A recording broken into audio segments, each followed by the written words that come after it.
we go. Good afternoon and welcome.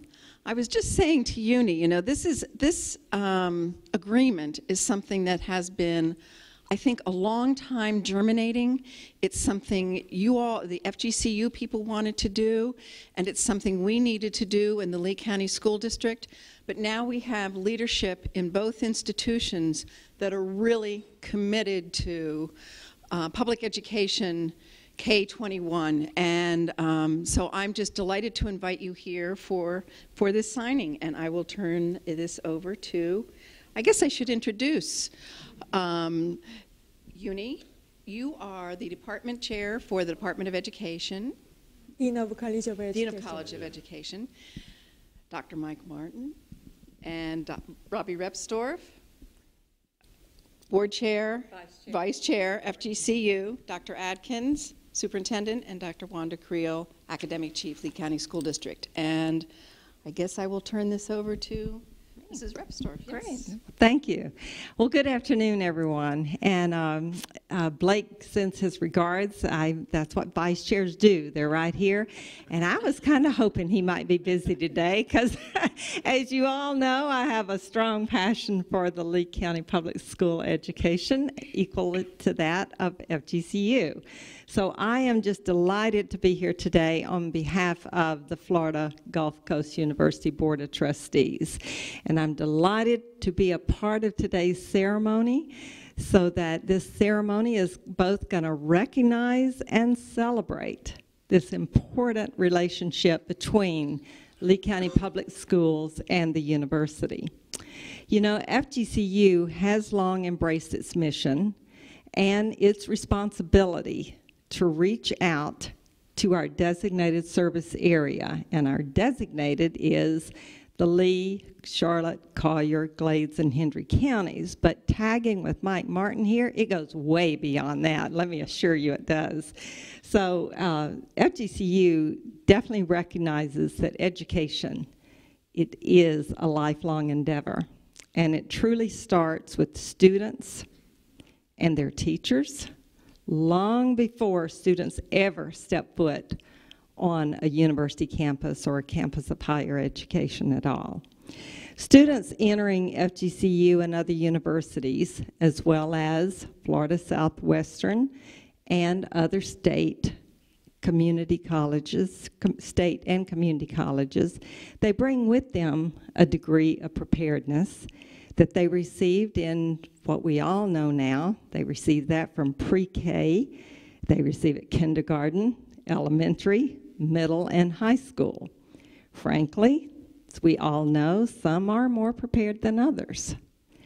But with that, we all have a shared responsibility to do all we can to support students from start to finish. And I know a lot of us say from cradle to career. That's the big buzzword now through our Future Makers workforce thing. But FGCU recognizes its important role in not only educating our students, but also our university students, but also in working with and supporting pre-K through 12 students. It is our obligation and responsibility. And not just the students, to interact and collaborate with their teachers and school administrators.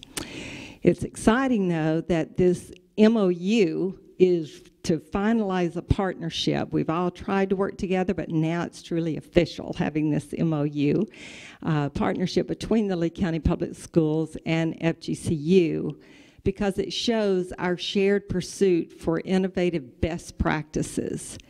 And that's best practices in teaching and learning that's going to benefit the students, their families, their employers, and our communities.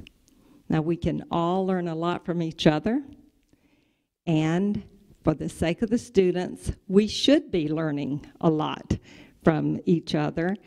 And to do that, if we all do that together in unison, it'll be transforming the curriculum to instructional technology, to school operations, to graduation rates, and that's what it's about.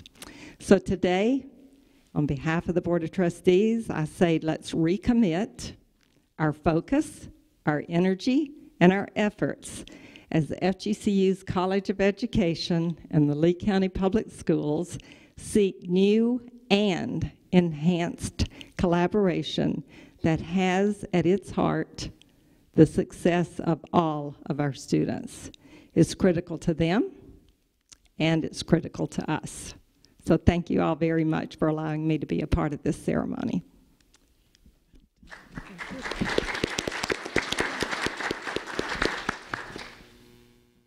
Well, I'd also like to just take a moment and thank everyone who's been a part of this amazing journey up until this point. You know, Lee County is, as I was reminded, has been a place where innovation has had a birthplace for a long, long time. You think about Henry Ford and Thomas Edison, and I think Florida Gulf Coast University and, of course, the school district of Lee County have embraced that mindset. And so looking forward to this partnership where innovation will turn into, I think, amazing educational opportunities for our students.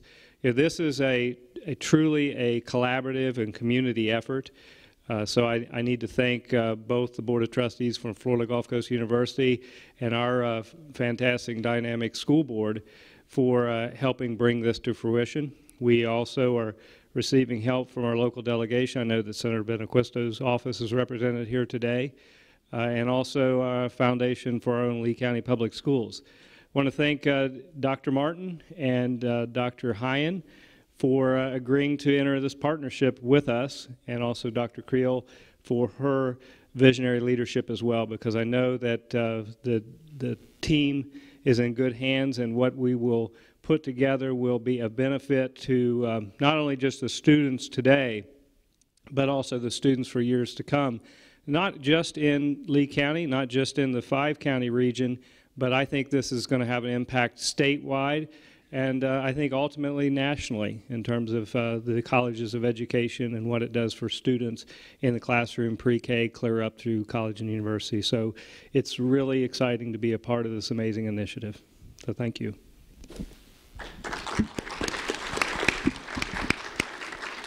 Thanks, Superintendent Adkins, and welcome as well on behalf of all of us at FGCU. Robbie spoke for us, and let me join her in that.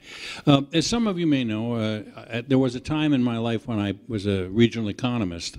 They don't claim me anymore, but I actually was. And one of the things I learned in that is that the social, economic, and cultural development of a region starts with basic education.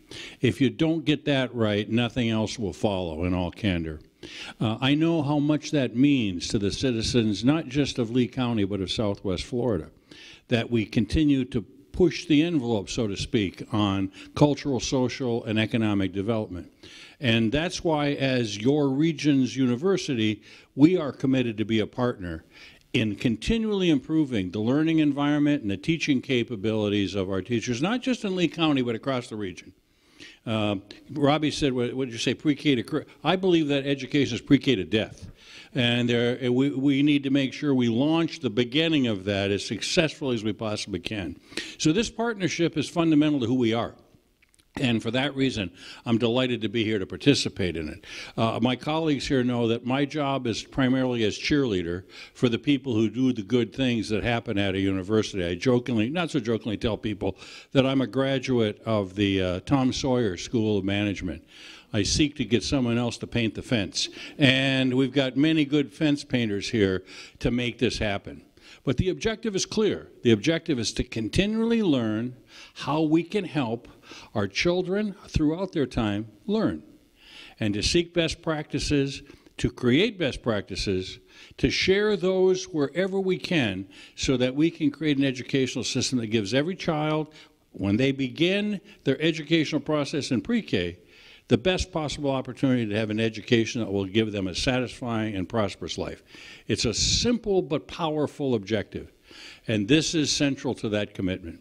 So it has been, so far, at least for me, for the relatively new guy in town, a wonderful journey of conversation and collaboration, and I think the strength of this program allows us to recognize that throughout that entire continuum, we are colleagues, and colleagues can work together to advance the careers of those who then will advance the education of the children we accept into this community and we foster in this community. So it's a lot of fun.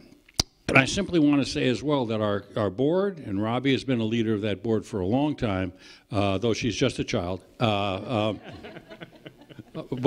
the board approved a strategic plan of which this is one of the core features.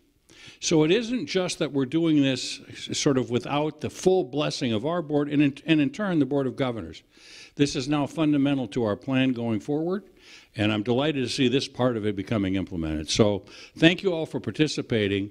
I'm going to congratulate everyone not on what we've accomplished, but what we will accomplish, because I believe that's where we're going to have this at a destination. And so, Superintendent and school board members and colleagues here, thank you for participation. We're looking forward to many, many great adventures on behalf of every student in this county and beyond.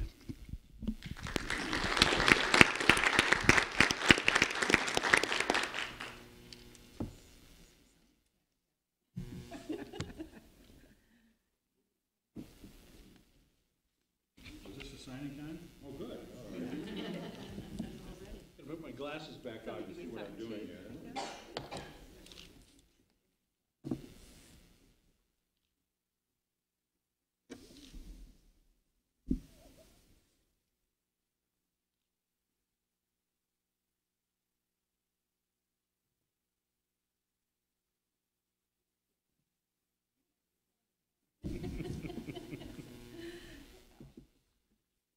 I get a little nervous signing next to a banker. But I'm okay.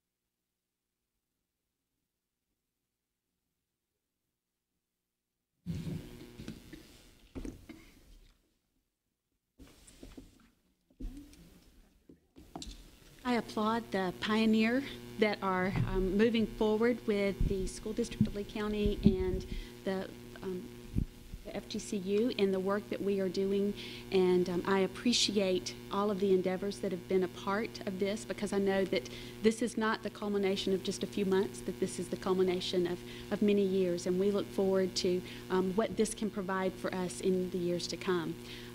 This is really just a formalized process, because the work and the partnership is already in place, and we are working to get things in place for Bonita Springs High School and many of our other schools that are already in place. But this gives us the opportunity to do something that is really innovative and very different, where we are able to find the best practices that we know are in place for our schools, but to also hone those practices and to implement things that maybe we've never implemented in a school before, so that we can see exactly how this works with our students and with our teachers. And I so applaud what Dr. Martin said in the fact that we are all lifelong learners. And so this means that we're not creating a learning environment just for our students, but for our teachers and our administrators as well.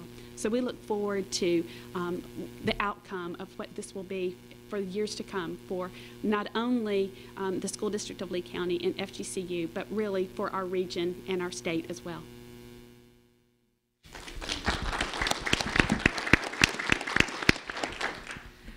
First of all, thank you for your genuine interest and support for this important initiative. As you all know, this endeavor is for our children and youth, for their future. This innovative school will provide them a learning opportunity for their 21st century living. We hope that through this innovative school, we will be able to nurture, produce, I don't know whether produce is a good term, but generate new and different kind of leader for the region, for the state, and beyond. This innovative school is not only for children and youth. One of the significant meaning for creating this joint innovative school is for our teachers, future teachers, FGCU teacher education student, our faculty, my colleague, and multi-layer of school leaders in the region.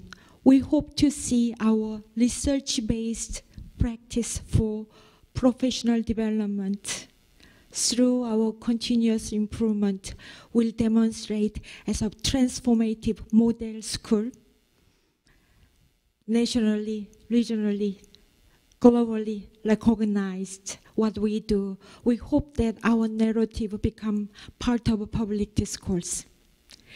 Having said that, this endeavor cannot be done through few of us with some big and bold idea. The real work will be done through our teachers in the Lee County School Districts, along with our faculty and our students and our graduates. And here, at this moment, we have few of our faculty who will be involved in this endeavor in one way or another. And allow me to have an honor to introduce some of our faculty. They are the one who will be doing this and pushing us to support them better. So we'll start with from my left side, Dr. Diane Kratt. Would you please, when I call your name, would you please stand up and be recognized? I want them to know who you are. Diane is the Director of Clinical Experience and Partnership. And Dr. Caroline Gizel, she is our faculty in special education. I'm sure many of you already know Dr. Caroline Gizel. And Dr. Elia Vasquez Montillar. Elia is also founding member of the creation of FGCU. She is currently serving as a department chair for teacher education. And Dr. Michelle Stork, I'm sure many of you know as a educational technology group, and already Dr. Michelle Stork is a part of Lee County School Districts, and she'll be taking a very important role in this endeavor. And in this side, our Dr. Susan Cooper, Science Education. She will be guiding us STEM as a theme, including art. And Dr. Don Martelli, Literacy. I'm sure many of you know Dr. Don Martelli is also the leader of Literacy Festival, serving entire region's children and youth, particularly children who are in Title I schools. Okay. And we have a very important member within this group, Jennifer Wilder. She is our professional development school coordinator. And Dr. Chris Parfit, I think there is a family member in these school districts. Dr. Parfit is the faculty in educational leadership. Thank you.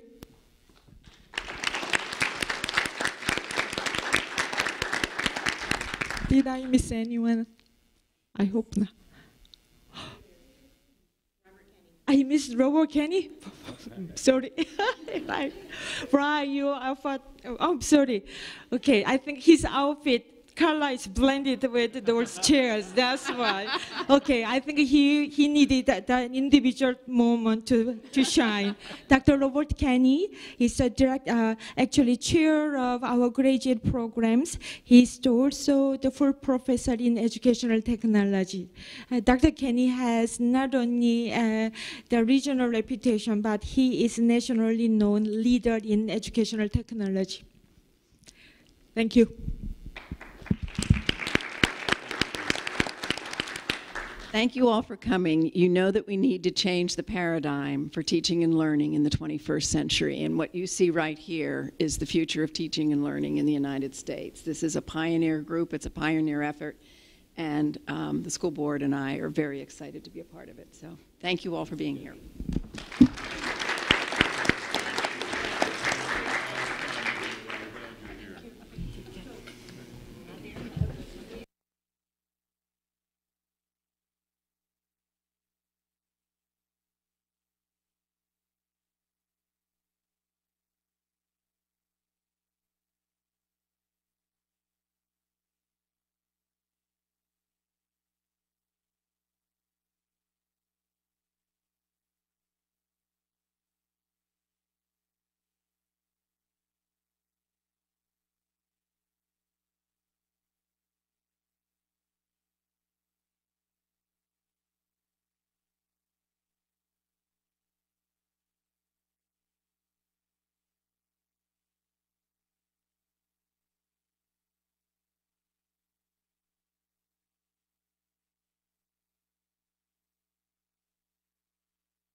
briefing meeting today with innovation, creativity, and collaboration. Thank you to FGCU. Thank you to our staff, all members involved with reaching that memorandum of understanding, and it's an exciting thing that's going to happen that is truly innovative, and I don't believe has ever been done, for sure, not in the state of Florida. So looking forward to exciting things there. Today in our briefing meeting, we will proceed with, under Executive Services, we will be reviewing the proposed Independent Sales Tax Oversight Committee policy to make sure we have all of those components in place. There will be a strategic plan update, a budget update. Under operations, there will be a capital project update, as well as strategic plan for district properties. And that will be followed then with public comment, board member comments, and our superintendent and board attorney comments. Does anyone have anything for good of the order? I do. Okay, Ms. Patrica? Yes, please. Do you want to know what it is? Yes. I want to make sure it's good for the good of the order. FSBA legislative platform and Greater Consortium legislative platform. Okay, that sounds wonderful. Please, board members, help me remember that and not let it be forgotten. And anything else for today's briefing meeting? Ms. Fisher? Yes, I want to bring up a Student Advisory Committee. Thank you. Right. Okay, we've got a busy day between this and our workshop, so let's move right ahead with the pre-briefing on the policy for the Oversight Committee for the independent sales tax. Good afternoon, board members, superintendent. At this board's workshop on August 14th, the board outlined the items that it wished to have included in the board policy for the independent sales tax oversight committee that was authorized by the resolution passed by this board on February 6th, 2018. Dr. Carlin and Ms. McClung captured the information from the workshop, thank goodness. And the proposed school board policy 1.26 is the product of your discussions on August 14th. This is a pre-briefing, so we are open to any suggestions the board might have regarding the proposed policy. The intention is to brief the final version of this policy on September 11th, 2018, and then hold the public hearing on the evening of September 25th, 2018. So any questions, comments, suggestions? Here we are. Board members, Ms. Patrica.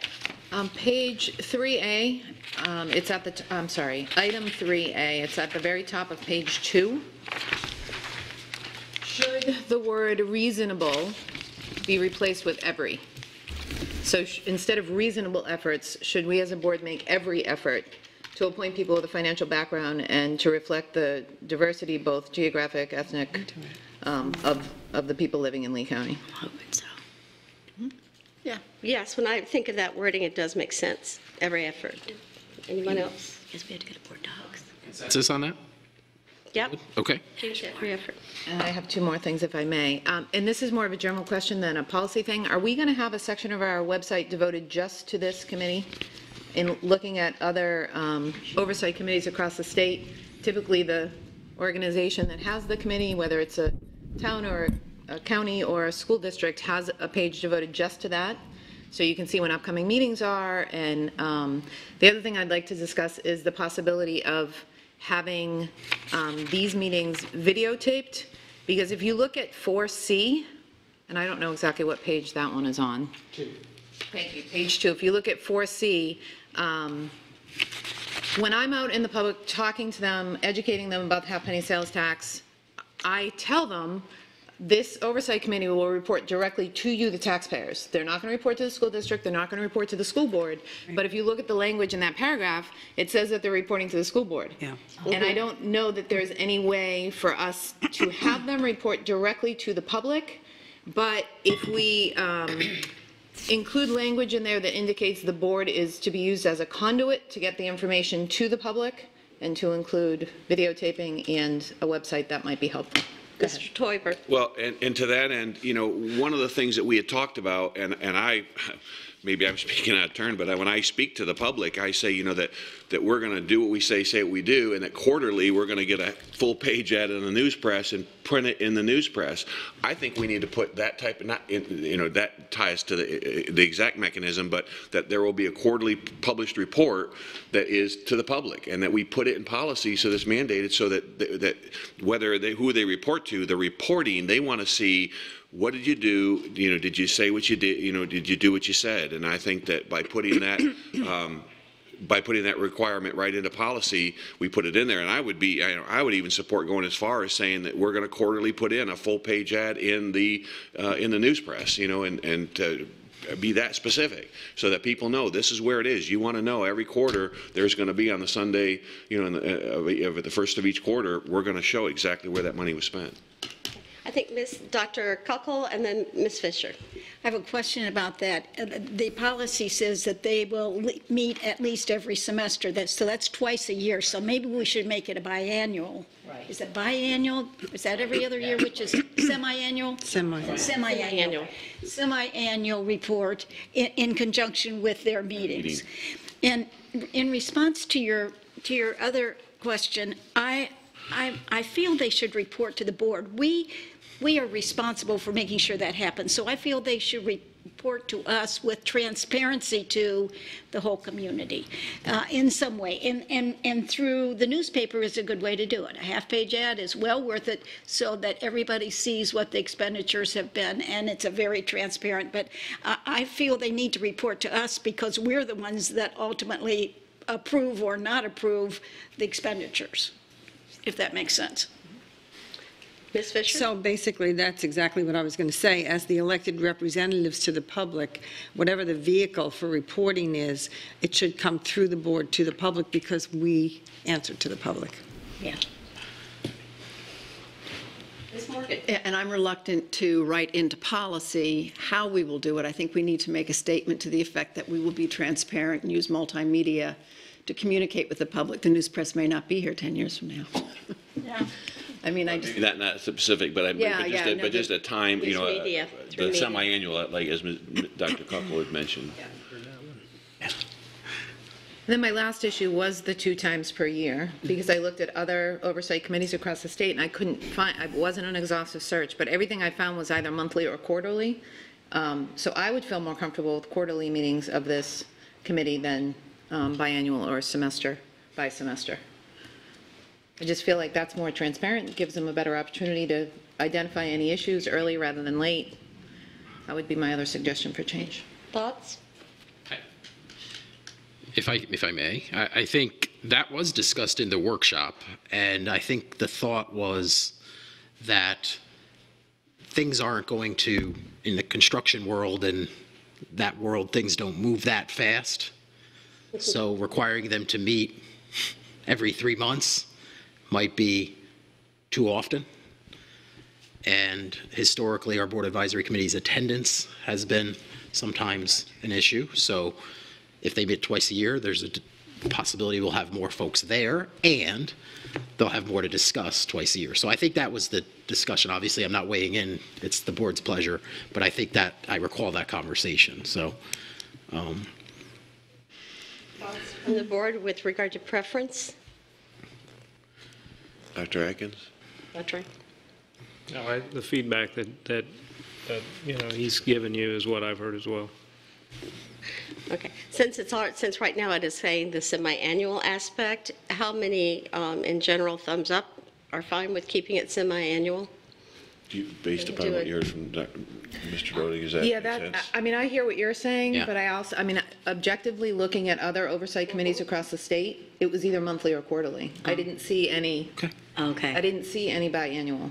So I feel more comfortable if they don't have a lot to discuss. For capital type oversights? Yep. I mean, this was all surtax stuff, so it was all capital stuff.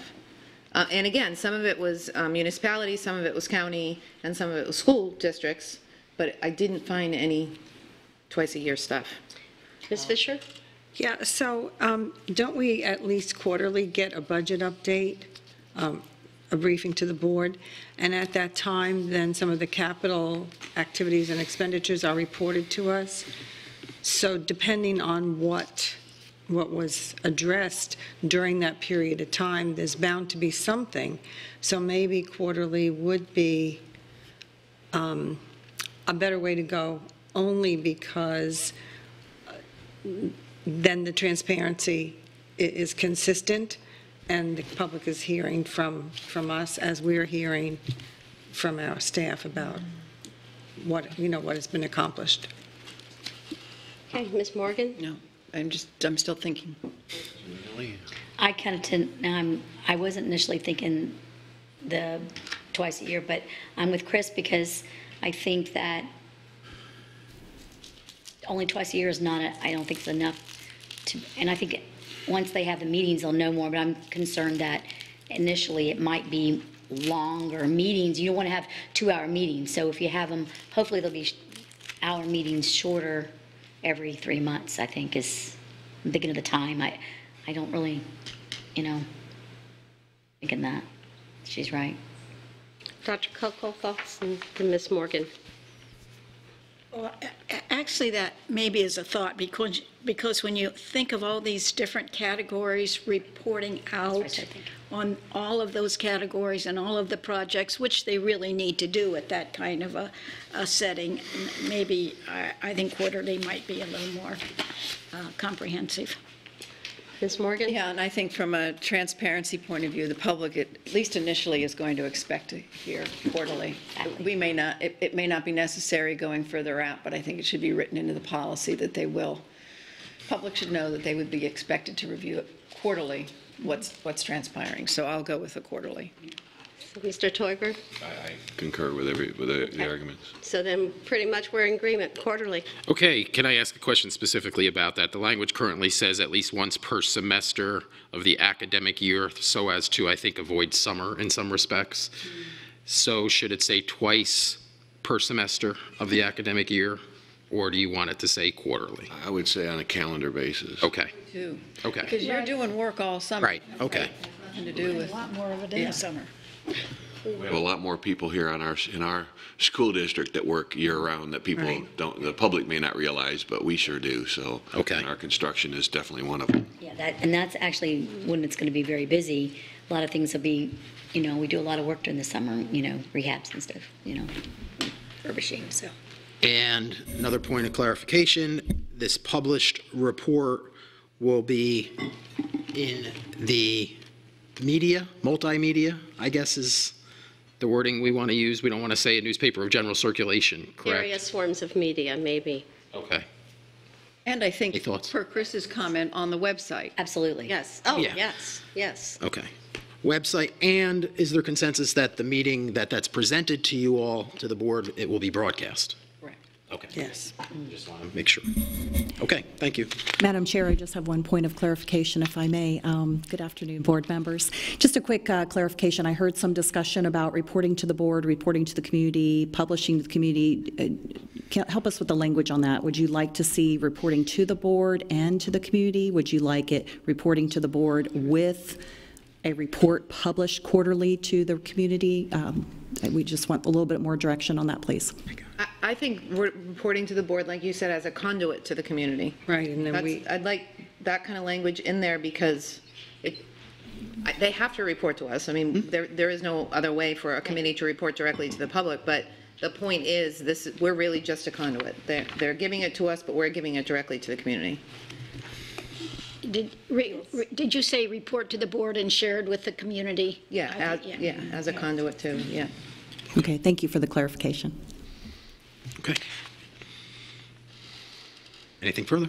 Okay. Anything else? I have one other thing. Dr. Coco. Are we done? We're done with this part? Yes. Okay. I just question one other thing in here.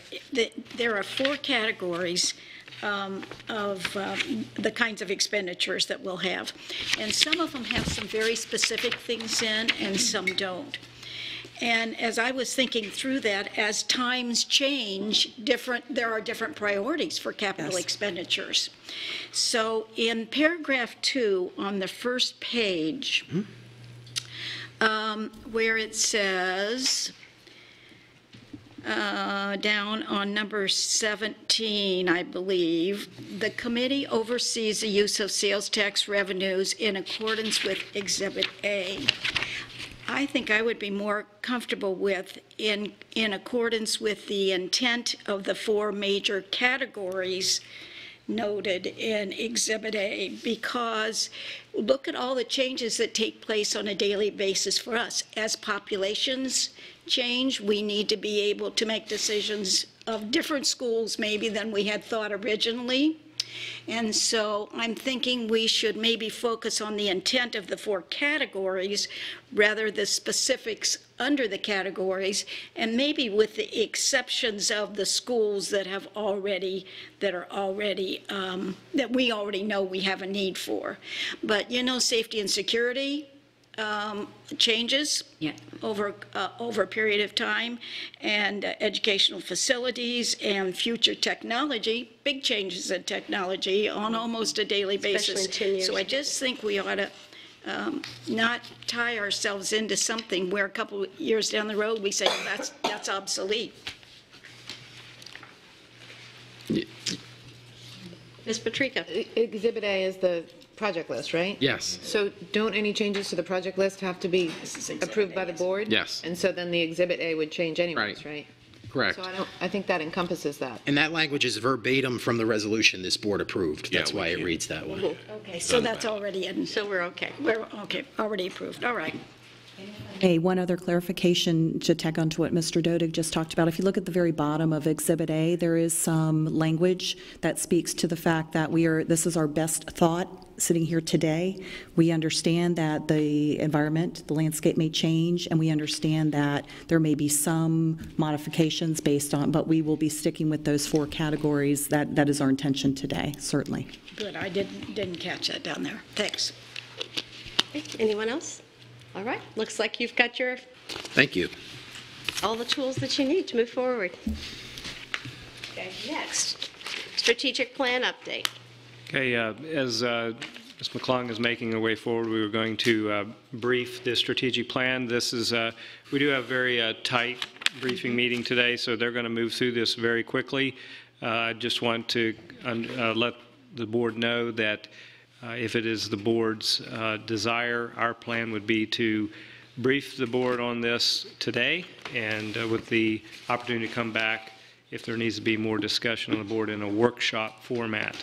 So this is kind of information. Of course, you can ask questions, et cetera, but you know, the workshop format if you're wanting to do more work here. So I just want to make sure that that's, you know, our intention. It's not just brief it and move on. Okay. So once again, good afternoon, board members, Dr. Atkins and Mr. Dodig. Cindy and I are pleased to be here today to share with you the results of Vision 2020 goals from FY18. We'll also be talking with you about the updated goals, the 3-year goals, and continuing conversation around Envision 2030, which is our long-term strategic plan. So we have 3 pockets of work we'll be doing today.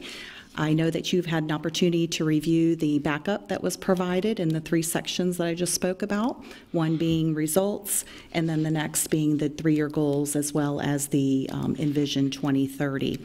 So we will go ahead and start with the Vision 2020 goals.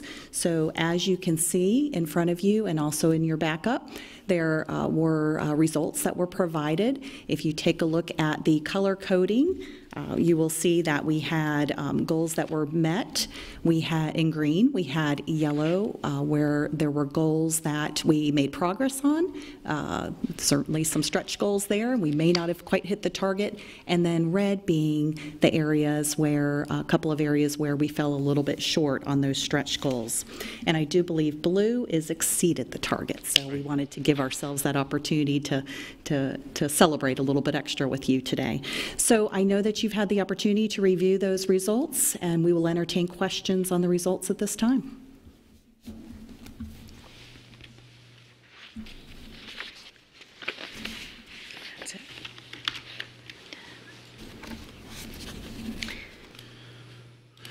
Is this one case where I love the sound of silence?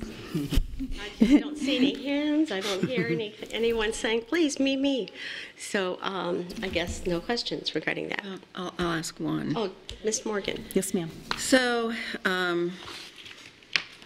percentage of students participating in extended year programs. You've deleted, we will continue to seek funding for extended year programs. And where did that go?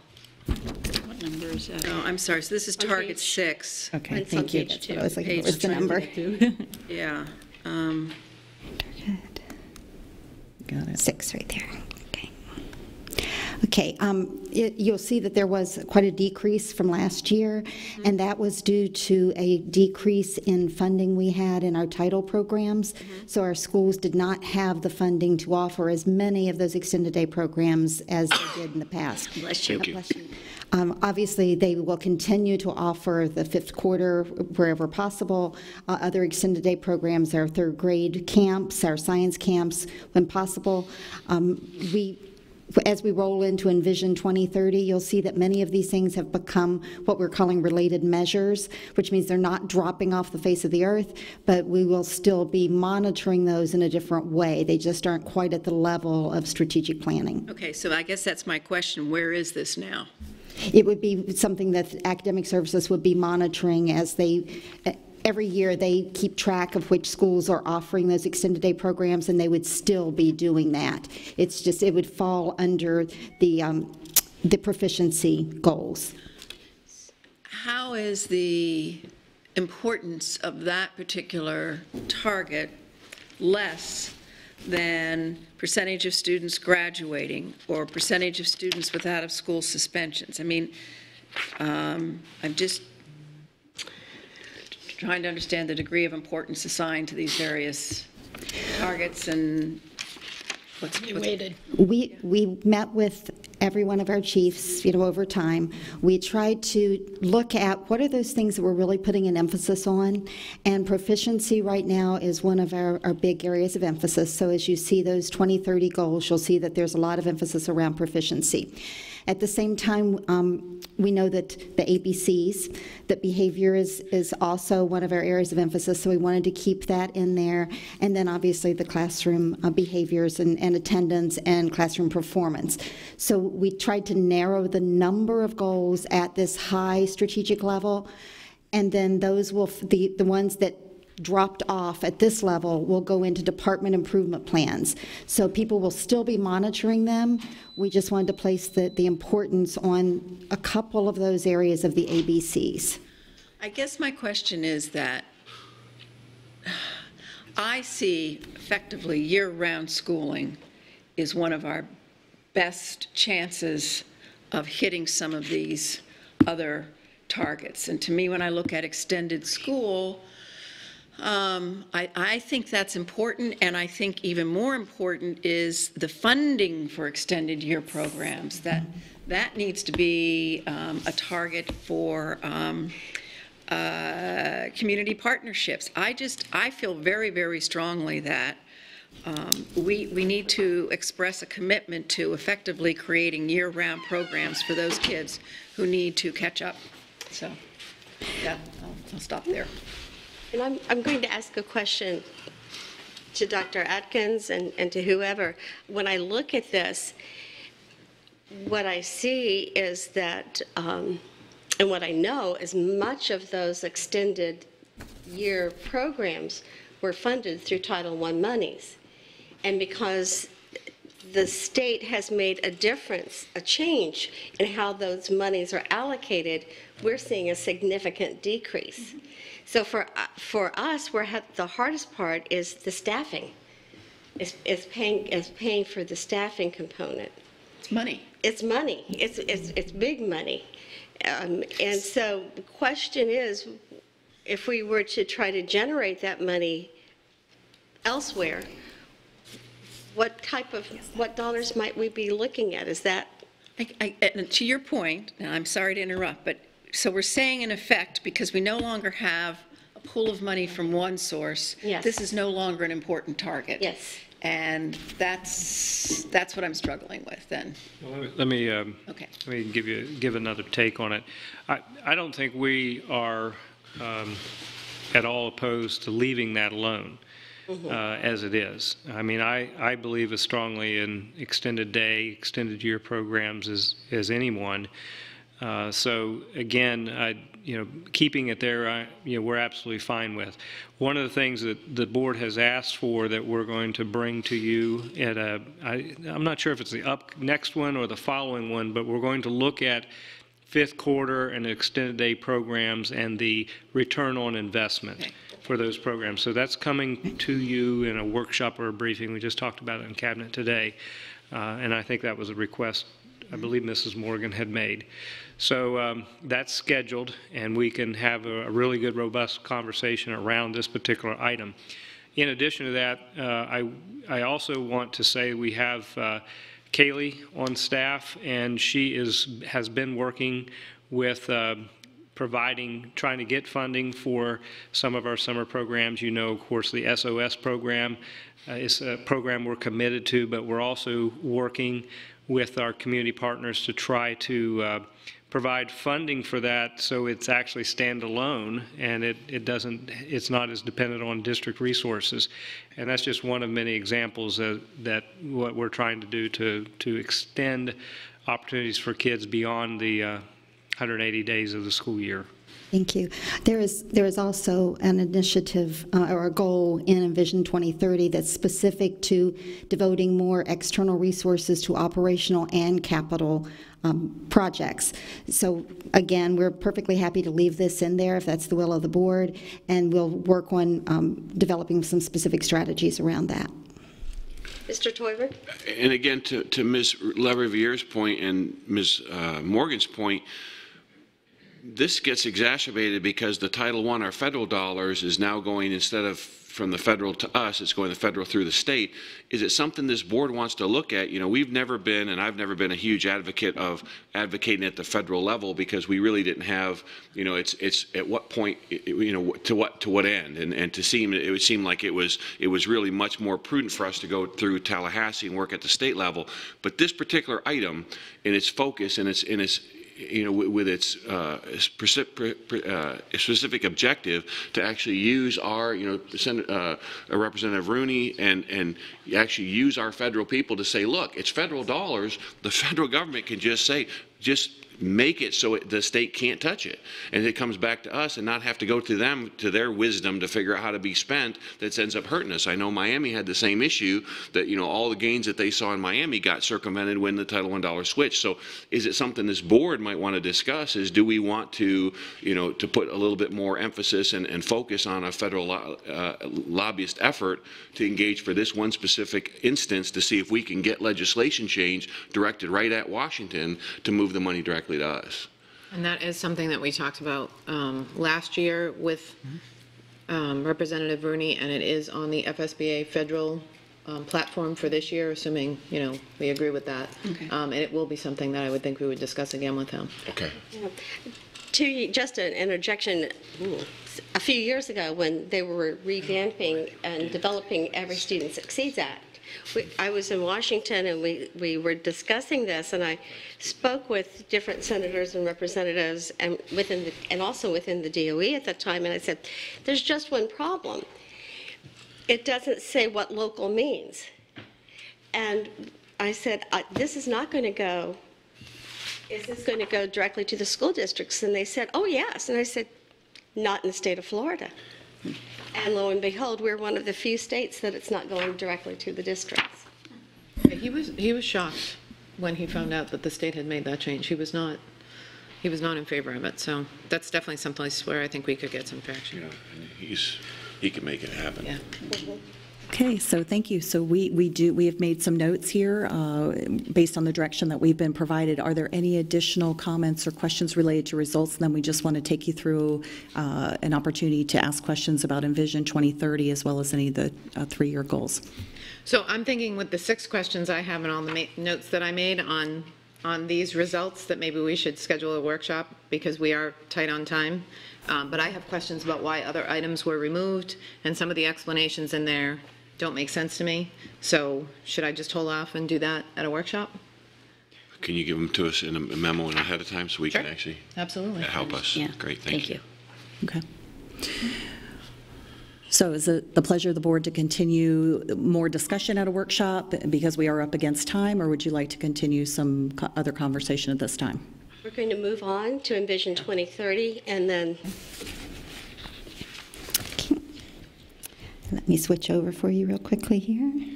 And I would say, as they're transitioning forward, if you, as you go through this, if you do have questions, we can provide responses to you, and probably can do that ahead of time in a workshop. And I think that would make the most productive time, productive use of time in that workshop. So, and we'll provide those answers to all board members. So in our last workshop, you did see a draft version of Envision 2030. Since that time, we've met with our staff members. We have an amazing, dedicated staff in place that's been very innovative in looking at how can we make this something that will stretch for 10 years and still keep it current as we go through. We have talked about at length one priority, which is student success. One of the changes since our last meeting was that we wanted to define that a little more. So you saw some additions to that draft that talked about success, looking at how that would look, and one of the things was mastery of core subject matter. We go back to making sure that our students are proficient and ready to move on. Bringing in that social emotional growth piece, and then also the sustainability of the district. So what are we doing in areas of continuous improvement in all areas of our district in order to support that student success? And then we went back to those 3 critical success factors, which you saw on the last workshop: the family and community engagement, workforce success, and continuous improvement. The other new piece are the 3-year goals. Each of these is designed to support student success. They'll be updated annually so that we will always have a 3-year target in there. We have those key strategic initiatives, which you've already seen. Those cut across all those success factors. For the first time since I can remember, I feel like that these goals and these strategies really are involving cross-departmental work in a way that's never been done before. As we met with our chiefs, we heard a lot of people talking about how they could work to support each other, about how these initiatives really go across our divisions and are going to make a big difference for our students. All of those initiatives will be deployed through action plans. Those will be developed through the department improvement plans.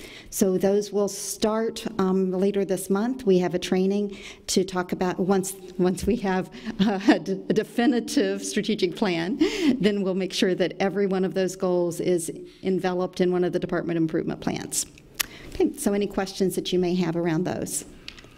Ms. Fisher. Yeah, I just have one question about the chart here, the key strategic initiatives and the areas of highest impact.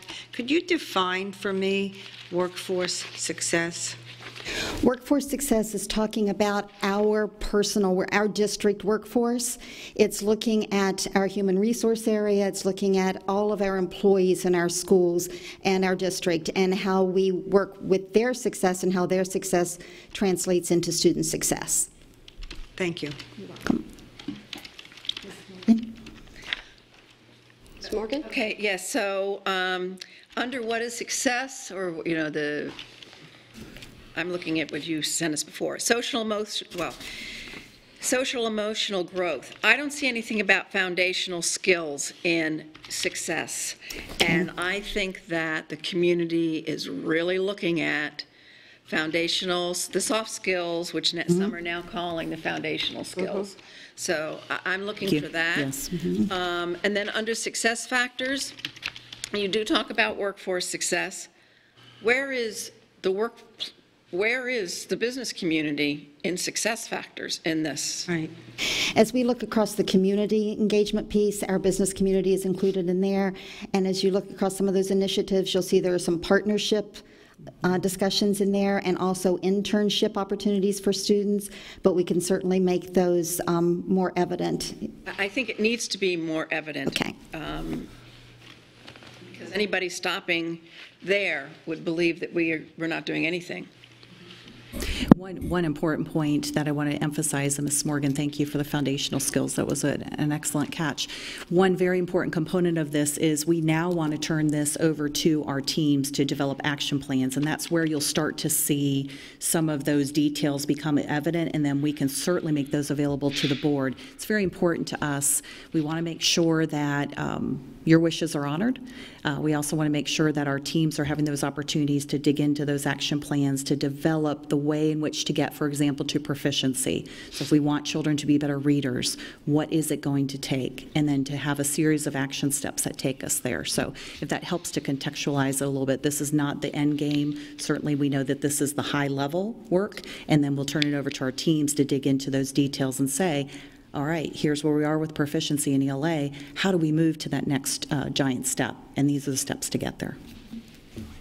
All right, well, just to be clear, there are people in our community who will look at social emotional growth, and that will not resonate with them at all. Exactly. We really need What to does that address the things that concern people who believe that many of our students go into directly to career and not to college, and that is essential. Sure, absolutely. We've noted that. We agree.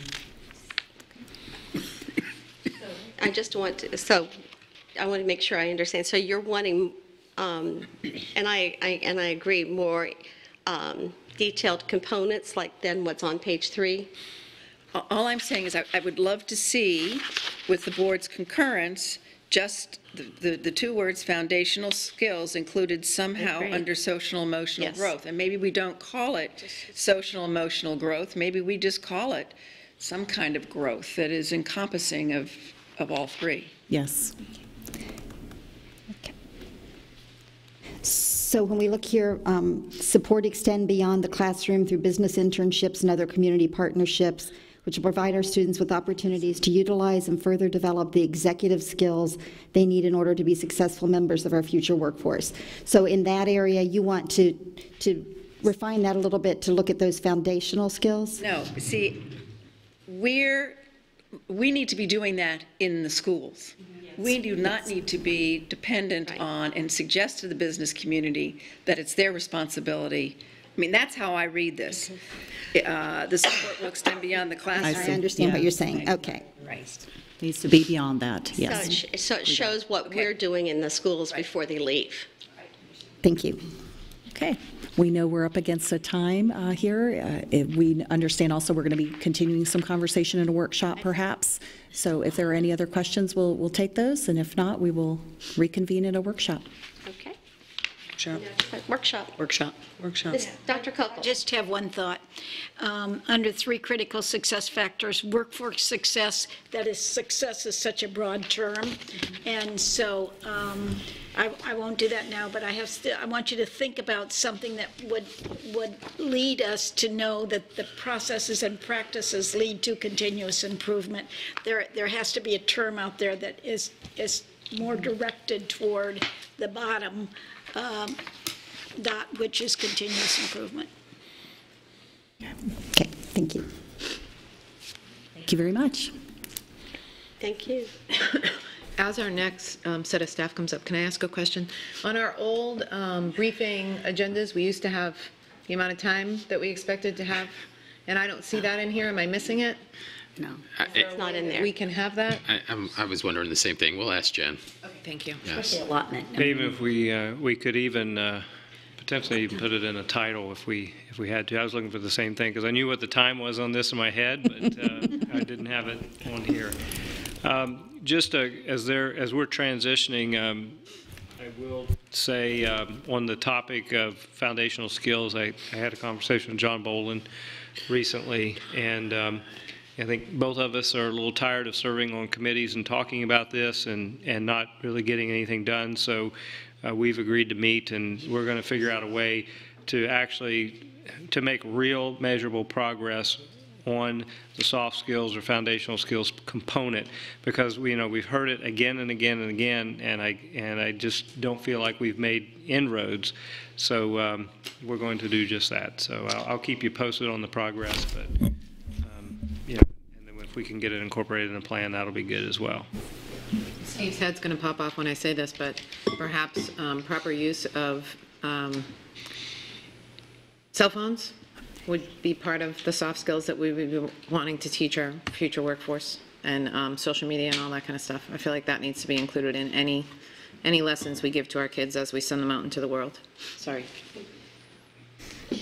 And then I just have one question. So as you're doing these meetings, what input will you be getting? I mean, because I feel like I'm looking at the diagram at the beginning here, and I don't feel like the rest of it all fit together. So when you're looking at foundational skills and social emotional learning, who's responsible for that, and whose expertise will you tap to get information on how we best do that, starting from, pre-K out? And pre-K does a pretty good job of it, but then we lose it. So there have to be some adjustments made. This is my own professional opinion. But so will there be other people from the school district and the community involved in that process? Yes, the meeting that I was talking about is really how do we even start and get this going in a way that is lasting and meaningful. We've had meetings and they are devoid of meaningful outcomes that move toward this goal. So that's what we want to do, is how do we start that process and make it stick this time. And then I think, my thought about what the next thing would be who does need to be in the room after, who needs to be in that room to follow that initial meeting that we are coming up with to determine next steps. I mean, because we've had these meetings, whether they're part of even the district strategic plan process, where we're good about some of the academic stuff, we're good about some of the the community partners stuff, the things that are in there now, but this whole foundational skills, soft skills element is something that just has escaped our grasp up until this point, and so that's where we're going to need to take a step back and figure out how do we get this done in a better way so that we actually can drive down and make a difference this time, instead of just talking about it. That's the frustration. We've done a lot of talking about it, but we've not seen any true action. Exactly. Sometimes it's the message didn't get far enough. Yeah. Thank you. Ms. Morgan. So I am going to jump in here. I had something I wanted to bring up in my board member comments, but it has to do with just this, and that was the Horizon Council General Membership Meeting, at which Dr. Meyer from Hodges, Dr. Timur from the School of Business, and Tessa Lesage talked about their professional effectiveness certificate program, which is about employability skills. What they did was they got a grant through the Southwest Florida Community Foundation, and they have created a course of 200 hours, 5 courses for almost $2,000, which basically says that you leave school and now Hodges is going to charge you $2,000 to get those employability skills that we should be doing internally. I think we need to take that model that they're creating an entire program around, and we need to be backfitting what they are doing K-12 rather than. Yes, absolutely. Yeah. So that was going to be my comment about that meeting. I was really disappointed that the funding went to create a program that somebody could charge students for, as opposed to something that would have application and be usable by all the members of the community who support the Southwest Florida Community Foundation. So. Yeah, I chatted with BJ after that meeting, and she expressed her concern that they were charging. But they left a whole bunch of these, so one was placed in each of your offices so that you can kind of review it to get an idea. It is a very powerful piece, and I think it's something, and I still have one more. I think we can use the research to do our own thing and do it better. Exactly. I agree.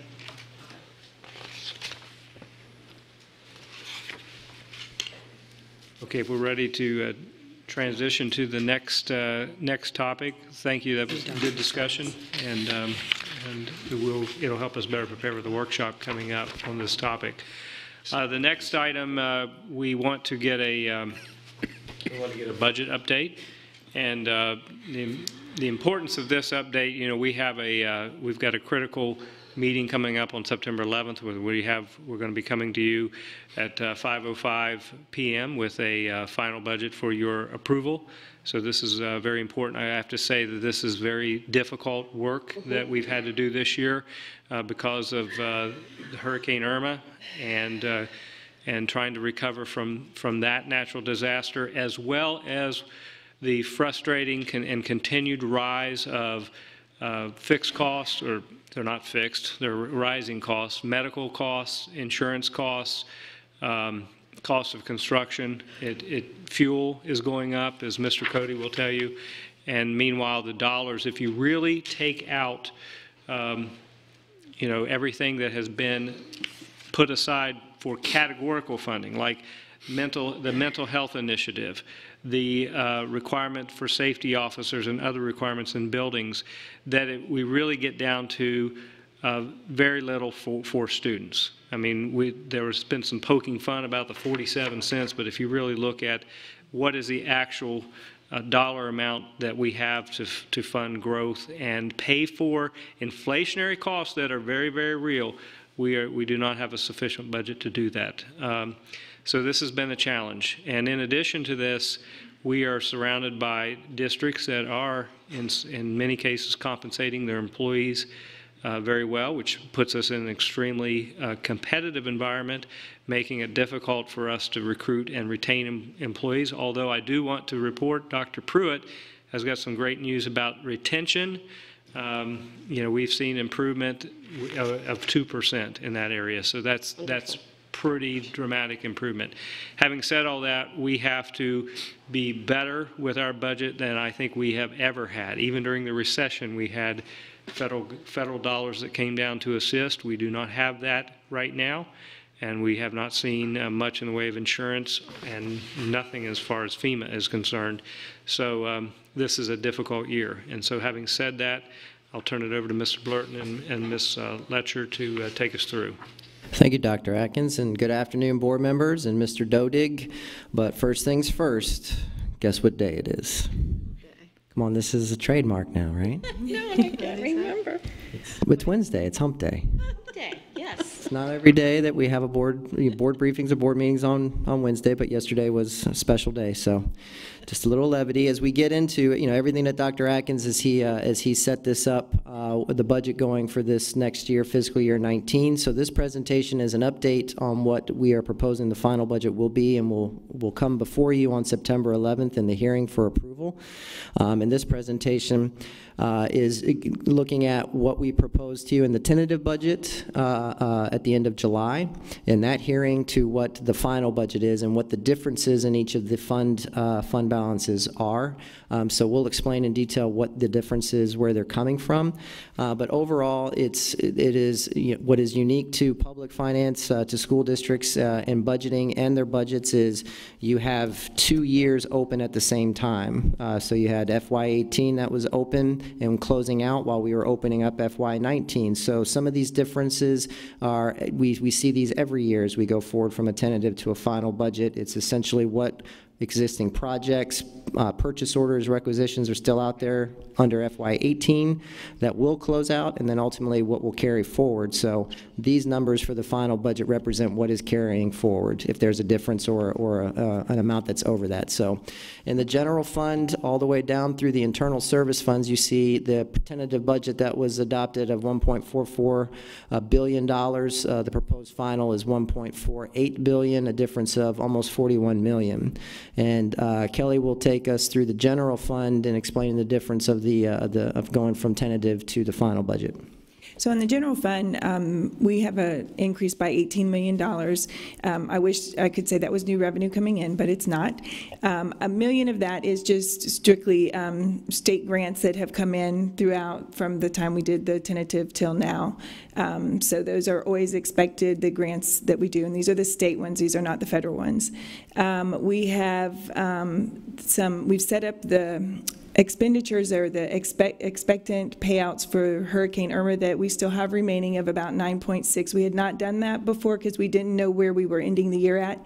So we have now set those up expecting about $9.6 million more in expenditures for Hurricane Irma to come up. And then our beginning fund balances increased. That's a target that you can never hit. We do our best estimates, but you never know. So when our fee-supported programs, which is good, come in a little bit higher than we had expected, or our categoricals didn't get spent out, it makes the fund balance higher as we move forward. And debt service, the difference of just under $2 million is the qualified school construction bond that was just carrying over from this past fiscal year into this year. That's what that main difference is in the debt service. As we relate that to capital, the difference of just under $5 million, this is, as I explained, going from one fiscal year to the next. These are projects that were still outstanding at the end of the year that are now carrying over into FY19 to the tune of $4.8 million. Dr. Kuckel has a question. I have a question about the capital funds. On our sales tax presentation, we say that our capital budget is now around 118 million, was 318, and now I see it's 250.61.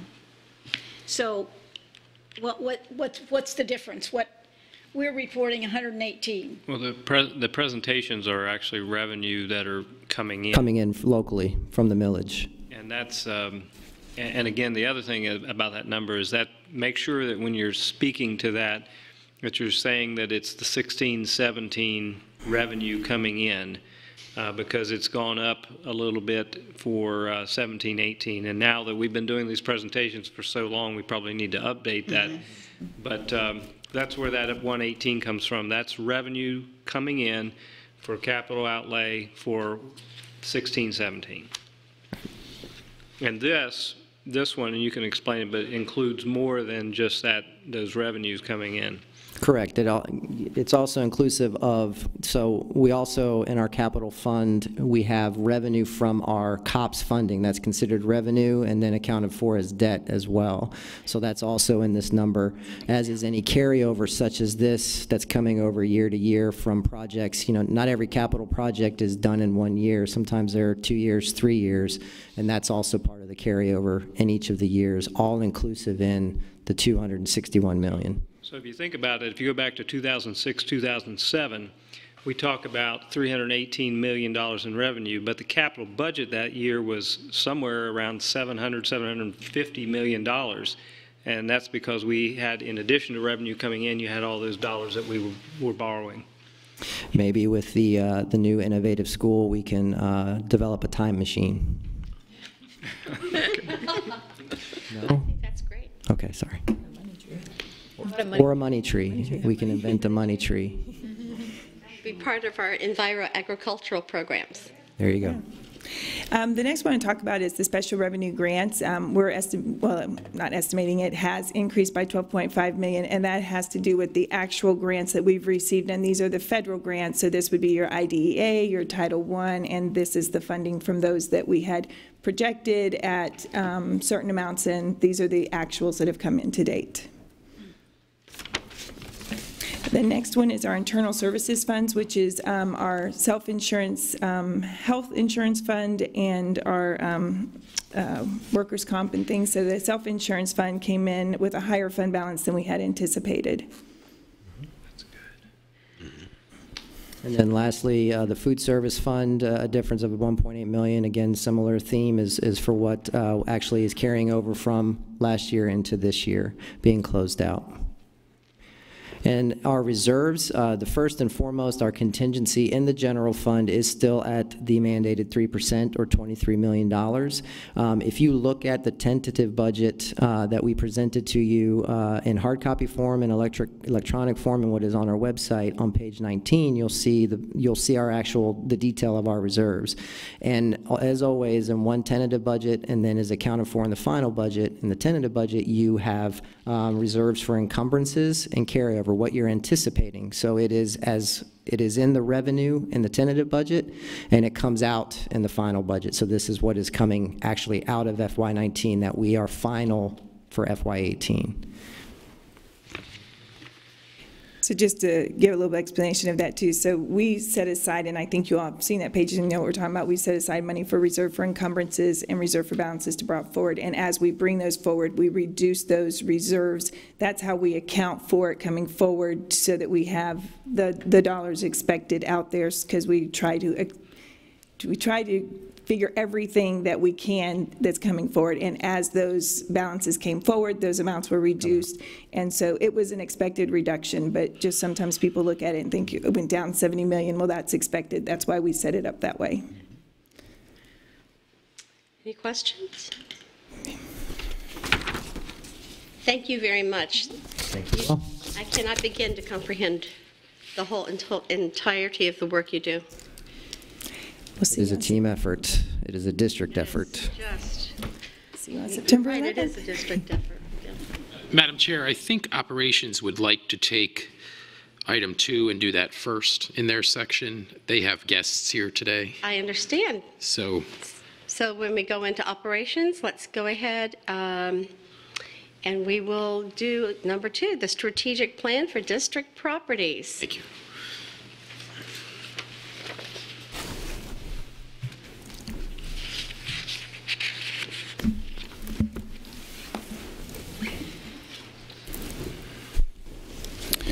Good afternoon, board members. Dr. Atkins, just a couple of quick facts before we jump into the presentation this afternoon. Lee County has over 486,000 acres within its boundaries. 881 acres of that belongs to the District of Lee County. It's vacant property at this moment. We've developed over 2,100 acres of property in Lee County as ancillary sites, as school sites, and other services. So just to frame that a little bit. Now, our property that we have in our inventory ranges from a quarter-acre house lot in Cape Coral to 124 acres on Littleton Road in North Fort Myers. So we got quite a few variety in our current inventory. Today we wanted to bring to you a strategic plan for what to do with the property that's in our inventory. And one of the key considerations we made in assessing what we need to do is to partner up with somebody who is recognized in our area as a leader in commercial real estate. We wanted to complement what talent we had on our staff. Our staff has expertise in knowing our needs, using projection models, understanding what we have for capacity now, and also projecting where we're going to need schools and other ancillary services into the future. So to that end, we engaged with Trinity Commercial Group, and I'd like to introduce today Dan Oberski, who's the principal and broker for Trinity Commercial Group. Good afternoon. Thank you for the opportunity to work with you and serve the community. We're very excited. Our background has a combined substantial segments of the business that give us unique opportunity to serve you in a way that we think will be advantageous going forward. I have a personal background both in tenant representation as well as in land as well as in development.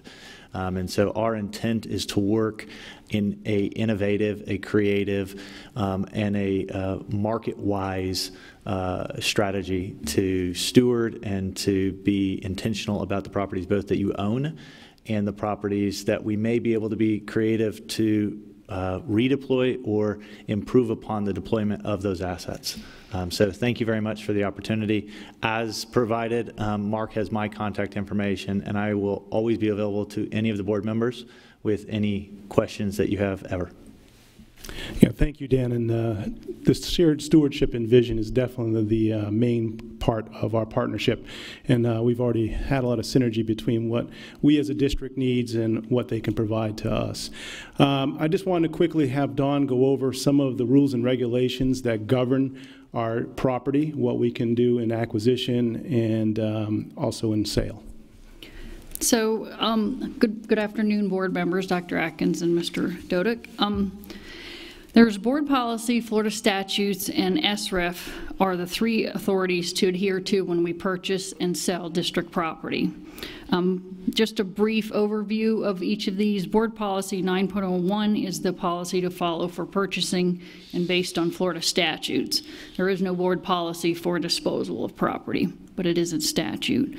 Sections within the Florida statute 1013 have the procedures to follow when purchasing and selling. More specifically, 1013.1 .14, 1013, .36, and .365, which describes the confidentiality of records, the procedures, appraisals, and appraisal requirements, the site size, planning, and demographics, the integration of educational facilities within local government's comprehensive plans with co-location of amenities, communication with local governments related to traffic control and safe access for students traveling to and from school. As well, it also describes the due diligence process we're to follow, which is also within our local policy guidelines. 1013.28 is in regards to the approval process for disposal of property. And there is also the state requirements, which is the SREF state requirements for educational facilities. In Chapter 1, Section 1.4, it describes acquisition and has a brief similarity to the Florida Statute 1013. It also has for disposing. It is in the approval process to do so, and where funds are to be deposited once a property is sold. Thank you, Don, and I'm sure you're all well aware of the property or inventory, but the slide you see up there shows the locations throughout the district. Obviously a little thin there in the south zone, and that's really a target of a lot of our efforts there and in the east zone. So Don, again, provide us just a little brief overview of the purchase history from majority of these properties. So the predominance of district property, which is 24 out of the 27 parcels, were acquired in the mid-2000s through an arm's length transaction, exchange, or by means of impact fees. The three remaining are less than an acre, and which is a non-Gulf access waterfront property in the Cape, a property on Cayo Costa, and a property adjacent Tanglewood Elementary, and they were donated or conveyed several years ago for some of them. As far as the inventory, I think we'll let Mr. or Dan go over that. The next line item is inventory and CMA. CMA stands for comparative market analysis. This is not to the extent of a full assessment. This is comparing against other sales. It's our market knowledge, active transactions. It allows us to analyze past sales and what we project to be the value of properties. Your 881 acres, one of the things that we were trying to better understand is current as an aggregate, how much if we sold everything could we come up with? And unfortunately, the market isn't what it was when we were purchasing that. It was not a misact. It wasn't a misstep of acquisitions. That was simply the market. Today, we sit in a much better market, and so as we analyze these, we determined that if we sold all 881 based off of construction costs, land costs, horizontal improvements, we might be able to cover the cost of a partial school. And so a partial school doesn't do a whole lot, and the market of positioning of these properties are things that we want to be intentional about. We want to look at whether or not they qualify for the type of property you want ideal schools to have. And then we wanted to look at something that we term, I'm an economics major, as arbitrage. So to your benefit, some of these properties that did not fit the prototype or the strategy going forward for multiple reasons, we tried to identify, are there some where we do think that there is increased value above an alternative location in that market? And that is something that we can go into further, but that was a key component of looking at each of these properties. In that process, we also did a lot of planning and looking and saying, do your prototypes fit current sites, and how many options are there? So that market analysis helped us understand your current portfolio and what could be done and where. Thank you, Dan. And he touched on how we assess the properties that we have in our inventory, and we approach this with all of our school construction projects is using enrollment growth projections, future capacity needs, looking at community development plans, and making a good judgment on where we need schools, what type of schools, and do they fit the prototype that we currently have. So the projected facility needs that we looked at were schools, central services, and obviously ancillary services. Now, in that assessment of viability to build new schools or use the properties for other facilities, we looked at things such as transportation, what the density of the student population would be in that area. Walkability is a big thing for us because that reduces transportation costs. Safety is a big concern, obviously. A lot of our properties in Southwest Florida have environmental issues, so the mitigation of that also is a concern to us. Site development costs are different all over the county. We've learned that in our recent project. And we're also engaging, and it was mentioned earlier today during the MOU, is that community engagement is very key. And we've charged Dan with reaching out to municipalities and other community organizations to see if there's opportunities to co-locate facilities and services. Just continuing on, Dan mentioned stewardship, and that's really what's been the premise of our strategic plan, because we understand that property, although it has not retained its value for the most part since we purchased it, it's still an asset, similar to what our buildings are. So not to reiterate what Dan said, but to emphasize that we're looking to purchase and get into a more advantageous spot for the district into the future. We have a better understanding of where growth will occur. We understand what comprehensive plans look like in the different municipalities. It's all about us fitting into those plans and making sure that we can provide seats for those students where the growth will occur. So again, the arbitrage opportunity, the sale and swap of non-viable properties, we have things that we can't build anything on. And again, through a collaborative approach. So I believe in your board docs, you have a document there with the 9 properties that we are proposing to market and list. And these have all gone through the process that we described. And we believe these are the best opportunities for the school district to get into a better position into the future. We have a line in there for timeline because some of the developments that we're talking about, we talked about them during the referendum project list. These are things that we have to start developing in a timely fashion. So we propose going out to the market with these 9 properties as soon as we can. So you have them there. I know Dan, we're pressed for time. He gave me his business card, so I certainly could share that with you if you have any particular questions on the properties we're listing from a perspective of market and value. He would definitely be the contact. If you have questions on how the district determined these properties were not viable, Dawn and I would definitely be your contact there. So I encourage you to reach out to us if you have any questions. Can I speak to one more thing? One of the things that I'm most excited about is on the stewardship side, how do we handle property we currently own, schools that we currently own, and creative thought. You know, one of the items that, because we actively develop property, I'll do 50 or 60 site plans on a development plan to make sure that we have the right transportation mode, the right access. Those are key factors, and sometimes the best use of land is to expand on that land. And so one of my favorite things is to talk about the idea of what we've come up in Estero. We've got more ideas because of collaboration with Estero, with groups that are outside of our own groups. We're currently looking at 2 sites where we currently have 2 open schools, and the possibility we're working with engineers to steward those lands and be able to expand our services right on those properties. So without acquisition, without any significant capital outlay, we're looking at the way that we can replan current sites and utilize those.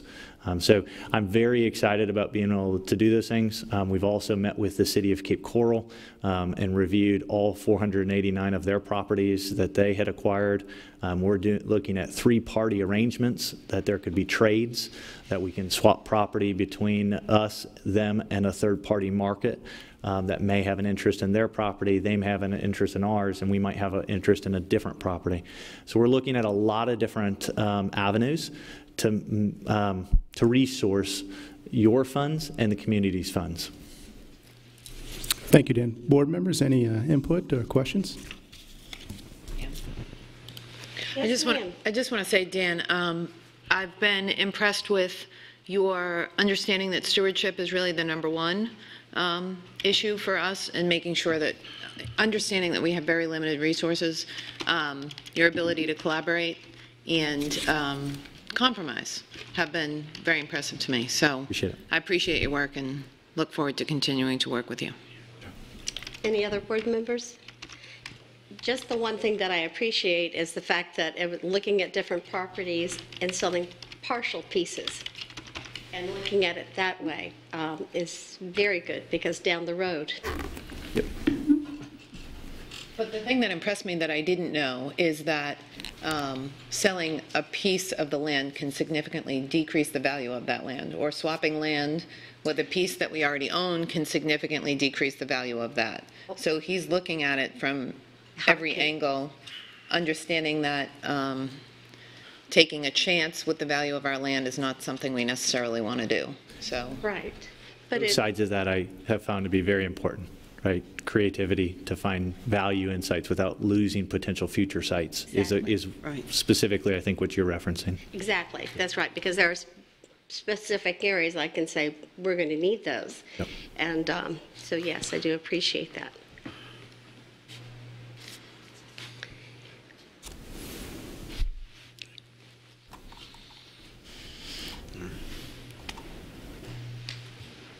Okay.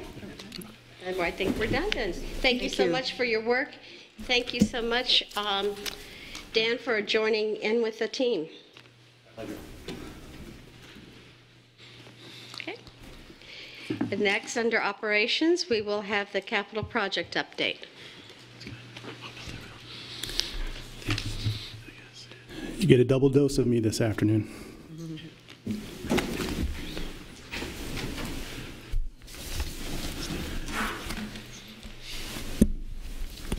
You know, a little over a year ago, I sat on that side of the boardroom in a very uncomfortable seat, presenting to the board update on Bonita Springs High School's budget.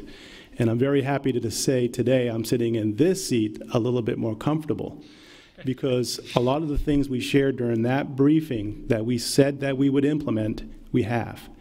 And I have a lot of confidence in the things that we're bringing forward now because of the processes that we've implemented. They are best practice, and they are the only way to do this type of business. To that end, I would like to introduce Steve Hanna. He is going to be the project manager on the on the Lehigh Senior High School project, or is the project manager. And we all know Scott Rickenbacker. And don't you love it when the construction guys wash up and dress up? They look so nice. You look good. Doesn't look like they love it, though. So today we just wanted to provide you a little update on the schedule, the scope of the project, and really important piece is our first initial budget estimate for construction costs. And then lastly, we'd like to show you a little bit about the building, the layout, the site plan, as well as some elevations. So I think they're really exciting. We're really happy what the architect has put together with the help of the construction manager. So without further ado, we'll jump right in, and I'll send it over to Scott to talk a little bit about the schedule. Good afternoon, board members, Dr. Atkins, Mr. Dodig.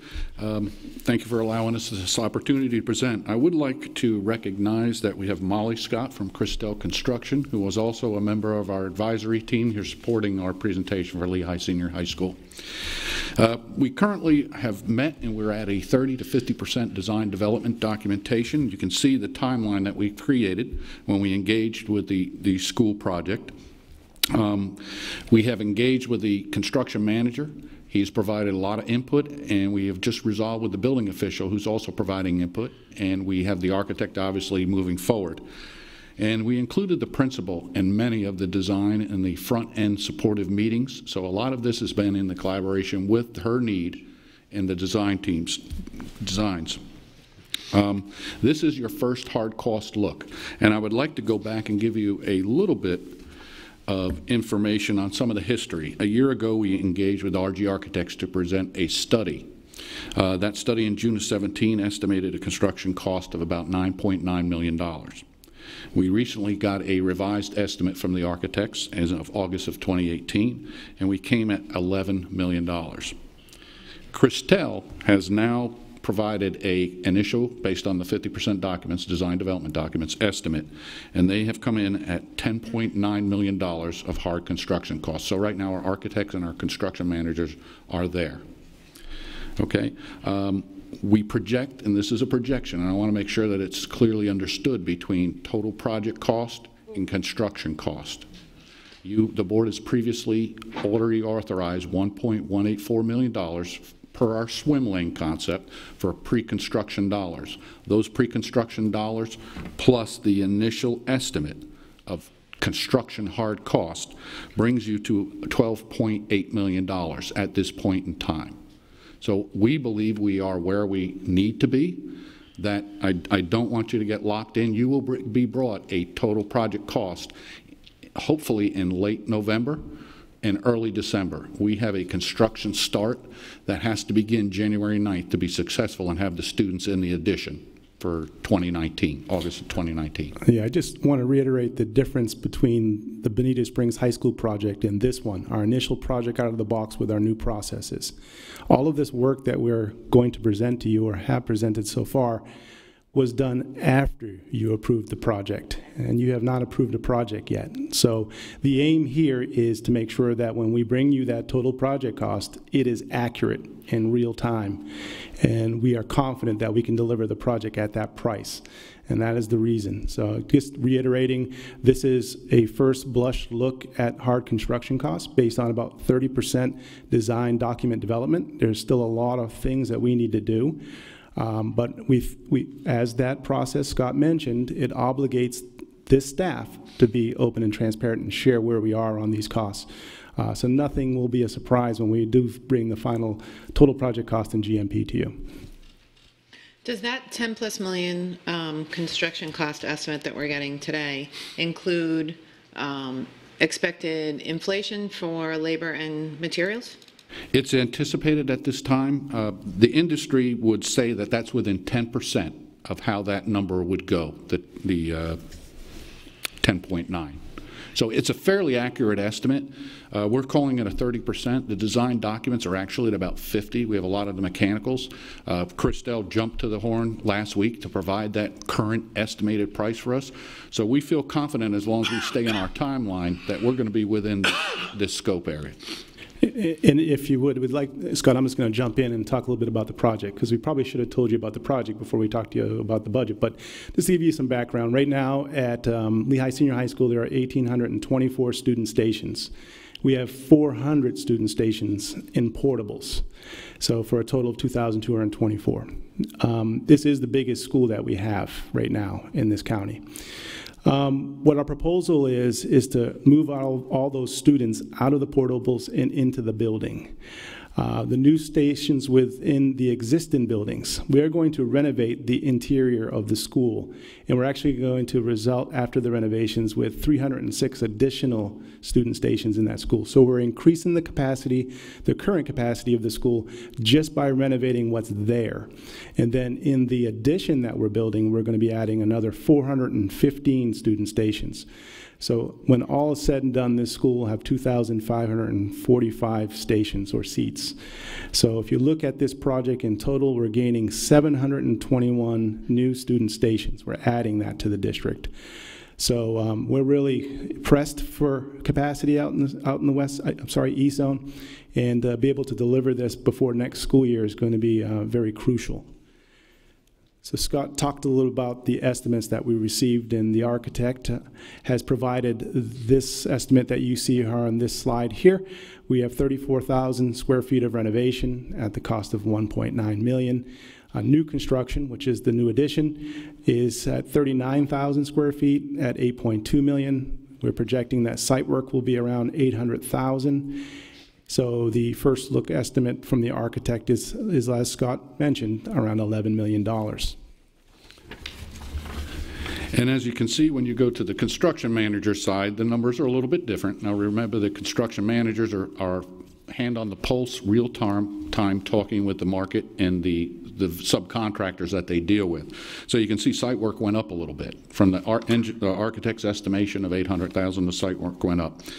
So again, there's that number, the magic number, 10.9. And originally, when we started your project, it was just a 500 student station addition building, and that was it. And what we found was, because they have the largest ROTC program in, I believe, the nation at that school, it was the principal's desire, and we concurred, let's move the ROTC program out into the addition building and reclaim seats and so forth. So that was the program design, and it makes a lot of sense. Now what we did is, this is a prototype design.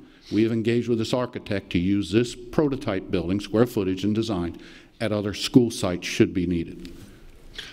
I have to commend you to put the ROTC on the bottom floor there, to give them that tarp, you know, and the drilling and training for the ROTC is always been a problem because of the rain. To give them that facility to be able to train, you know, with protected by the, you know, out of the weather, is just phenomenal. And by picking up the, you know, doing the overhead for the elevator to avoid the elevator, I mean, the thought that has been done in this building to not only make it aesthetically pleasing, but the functionality and what you've recouped as far as seating is just beyond reproach. You guys are really took what you learned in Bonita and really got smart, and you know, and the input from Lehigh Senior, from their staff. I mean, this is really just probably the best project that I've seen in my entire tenure. And the school, let's just assume, and we hope it's successful long term, in the event that that program did not sustain itself in the addition, the design of the school is such that we can extend the corridor walls and create those normal classrooms, which will bring that addition up to the 500 capacity. So we're using it, we're designing smart, we're assuming long-term longevity of that program, but if not, we can always go back to standard classrooms. Yeah, a lot of flexibility built into the design. Steve's now going to go through a little bit of the site plan and the elevations that we've included in the presentation. Good afternoon to all. As you look at your picture there, you'll notice that some of the areas are colored. Well, that's the actual areas inside the school that we'll be touching. So as we went in and looked at this with the team, the staff, and everything, we couldn't only just build a building and move the ROTC out. There's things that had to happen. Your clinic needed to be bigger. Well, your clinic wasn't in an area technically that could be enlarged. So we did some shifting of some rooms and took some storage out, gave them storage somewhere, in some other places. So that's one of the areas. Another area is the front entry. They technically didn't have single point entry. They did, but they didn't. They just have a person sitting at a desk. Well, we took this time to recreate it, so now you have to come into a secure area with a new SRO office to take care of that. So we kind of touched the whole campus. Another area we touched was the dining. By having that many more students, where do you feed all these kids? So we really took an approach of looking at the whole campus and utilizing all the spaces to their best ability to make it happen. So as you look at the overview here, you'll notice that this would be the easterly view looking at the side of the addition, and in that little I'm going to call it outdoor gym looking area is where they can do practice their drills and their marching and their assembly. So that it would be looking at it from the east side of the campus. Now you're looking at it from the northern side, and you'll see the big part in the middle. That will be a rappelling tower with a zip line, which goes out into a grassy area, which they'll be able to access only from the inside. They'll use the same stairwell, but we'll have a doorway that stops students from being able to go up to the very top part where they would now get on a zip line with their instructor and be able to zip line down out to the far outside or rappel or however they care to use it. And so then this view here, I call it the 3D East view because it's kind of a three-dimensional because you're looking kind of at the, again, the assembly area outside, but you get more of a concept of how the building looks. And we tried to make it match as best we could, but yet giving it its own total appearance. And with ROTC being in there, we kind of jokingly nicknamed it Camp Lightning because its school is the Lightning. Okay, board, that's your update on Lehigh Senior High School. One other item, we've already advised finance that they need to begin the COPS funding procurement for this. Obviously, we need to execute all the documents before Christmas break so that we can engage the contractor to start mobilizing over the holiday. So they've been alerted, and it's a 3-month process, I'm told. So hopefully, with your blessing, we'll get this show going. I'm glad Scott mentioned schedule because we have another update next month that will be bringing you another updated estimate, so you'll see where we're progressing. And the goal is in the December meeting, bring that total project cost and GMP to you for approval. Ms. Morgan. So you've marked the labor costs and the materials to market. The question we didn't ask on Bonita is, for your for the new building, I won't ask this of the renovated part, but what's the per station cost, and how does that compare to what was done at Bonita and what's being done other places? That's a great question. Right now, with the construction costs that we're estimating here and the number of student stations we're gaining, it's about $18,000 per student station. Now, how does that compare to Bonita? Bonita is around $36,000, $37,000 per student station. If you look at some recent builds across the state, that $36,000 is about the average. If you look back the past 10 years when we built our last elementary school, we were building those schools for about $19,000 to $20,000 per student station. So I'm glad you asked that question, because you have to have a gauge on, is this reasonable cost for an addition? And that's one of the indicators that we look at. Thank you. Mr. Toiber and Ms. Patrica.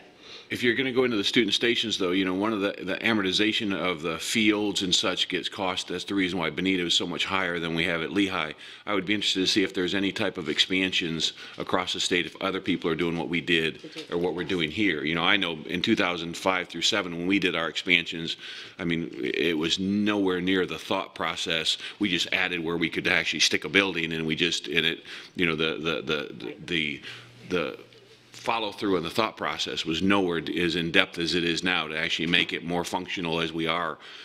But I would be interested to see if other districts, you know, what their costs would be. You know, that's a great suggestion, and we will reach out to any that have a renovation project. Yeah, thank you for asking that. And is that a combined cost? So is that like an average of the renovation student Correct. stations? So do we have it Yes. broken out so I know what the renovation per student station cost is and the construction per student station cost is?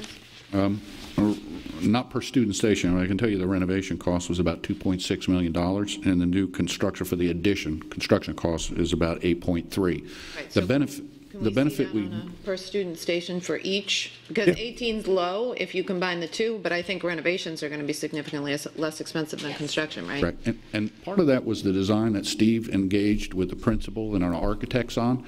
We created in the media center, where they had an abundance of space they didn't utilize, we're putting up classroom spaces in there. I believe it's 4 or 5, right, Steve? 4. So that sheetrock ceiling tile, relatively inexpensive. If we were just doing the addition by itself like we did back in 2008, that's purely just the addition cost. So we've reduced that overall campus student station cost to the $18,000 Mark was saying, because of that going in and grabbing that space and utilizing it. Just smart. And then the last thing I want to say is, I really hope that we don't see a headline saying, you know, the cost is going to be $11 million, and then if something comes up in the remaining 50% of the planning that we have to do on this that pushes the cost up, I hope we don't see a headline that says, well, you know, they're over budget $1 million. The point is, we don't have a budget yet. Exactly. The point is, you are gathering the details to provide us with an accurate final number that we will approve at some point in November, right? Perfectly stated, perfectly stated. This allows you the waypoints to either send us back to the drawing board, cut costs, get within a budget you feel is fair and reasonable, or continue on the course. And you'll have this point, another waypoint, and obviously the GMP being brought forward to you, which is the actual hard bids. I've forgotten. Sorry. Did the legislature impose a square foot limit on building? And how does this compare to what they put in the in statute? I don't think this school qualifies, but I'm curious as to how close we come.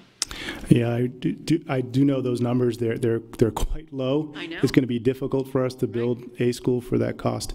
But I don't know if the new legislation actually, like you had said, really applies to this particular project, but we'll do some research and get some clarification. Don't spend a lot of time on it, but I was just curious. Okay. Anyone else? All right. Thank you very much for your time. Thank you. Thank you. Thank you. Okay, moving on to public comment. Ms. Mr. Doty. Sure. School board policy provides the opportunity at this point in the meeting for members of the public to address the board concerning any matter on this briefing meeting's agenda. The subject of comment is limited to those items on the agenda. Time permitted is 3 minutes. I have no cards. Did we skip over change order? Change order memo? It's a memo. It's a memo. Oh, okay. Yeah. All right. It's true. Unless anybody has questions regarding that, I usually ask if anyone questions. All right, then we move on to board member comments. Let's start with Ms. You want to ask if somebody in the audience? Oh, forgive me. She got it. We don't have cards, but someone in the audience may have a public comment that they would like to make. Is there anyone from the audience who has a comment regarding today's briefing? Okay, so if there's none, now we will move to board member comments. Ms. Fisher. Okay, I basically don't have any comments, but I'll wait for my go to the order after the comments are finished. Thank you. Ms. Patrica. Congratulations. Thank you. You're welcome to Ms. Fisher, and congratulations to Ms. LaRiviere for moving on to the general. And my condolences to Ms. Fisher. Just kidding. Just kidding.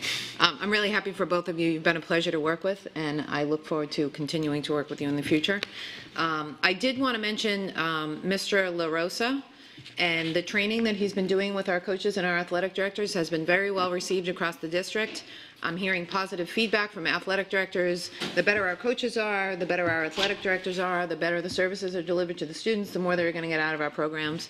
And I also have to compliment him because I gave him 2 days' notice to come up with students who were qualified for the FHSAA Student Advisory Committee, and he came up with 3 qualified candidates in a 2-day period of time, which gives us here in Lee County, our students, the ability to impact athletic policy across the state. So I wanted to commend him for that. Those are my comments.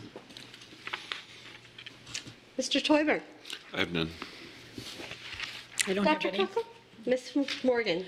Curriculum advisory. Larry Tian presented a suggested model for the committee, combining best practices and processes for an effective advisory committee. And so for the next meeting, I was asked to bring board questions for the committee to pursue. I volunteered that, in my opinion, the most intransigent problems we have in Lee County are illiteracy and English language learners. And, one possibility would be for the committee to review data about ELL student performance, review state rules for ELL proficiency, and then consider current programs in place to address the needs of these students by school level, programs for ELL students at each level, and also that the committee review data about the students who are illiterate entering the district K-12, the impact on performance and programs in place at each level to address those needs. And the committee review state requirements for inclusion, district data for the previous 3 years, and programs in place to address staff development, parent and student orientation. So those are the things I threw out, but I'd like to know how you feel about those 3 things, and if you don't feel that the committee should be spending its time on that, that's fine. If you'd like to add stuff to the list, but they asked for suggestions, and I wanted to run it by you all. So that sounds good. Sounds good. Okay. I forgot to mention when I went to the South Fort Myers High School back-to-school barbecue that Ed Matthews hosted for his faculty, that I told him, and I told Dr. Atkins, that I thought that should have been videotaped for staff development when it comes to how to motivate and excite your staff. It was a terrific event, and you were there, Chris. And yeah, it's just. I was talking to a friend who attended a school back-to-school thing. The principal was dull. There was no organized program. The whole thing was just a downer for the parent. And seeing Ed and the way he. And it's true, it was staff, not parents, but just the way he brought everybody in, I thought was fabulous. Let's see, I went to the Horizon Council Business Subcommittee Issues meeting. Don Huff attended as well. They were talking about the 2018 Attainable Housing Report for Lee County, and one of the recommendations they talked about was recommendation 11 to pursue development of school-owned land. And what the recommendation states, for those who haven't seen it. Research during the development of the report revealed a long-standing concern within the Lee County School Board that a shortage of housing affordable to its teachers, especially first through third-year teachers, was making it difficult to retain and attract talented employees. And they referred to properties in Cape Coral, Del Prado Boulevard, and Fort Myers, Palomino Lane, and Ty Street. And the recommendation was that Lee County, Cape Coral, and the city of Fort Myers aggressively pursue and support development in partnership with the school board. And then the real issue there is land owned by the district, which was bought by the taxpayers. Should it be offered to developers as an incentive to build housing at a lower cost? So there were some fairly touchy things going on in here. And one of the things that kind of disappointed me was that another recommendation is that they add one staffer to handle the recommendations that were made in this report, because the complexity of our participation, the complexity of the county commission putting their property into this, as well as P3s with private developers, suggests that if we're really going to be serious about attainable housing in Lee County, we have to have a vision, a plan, and whatever.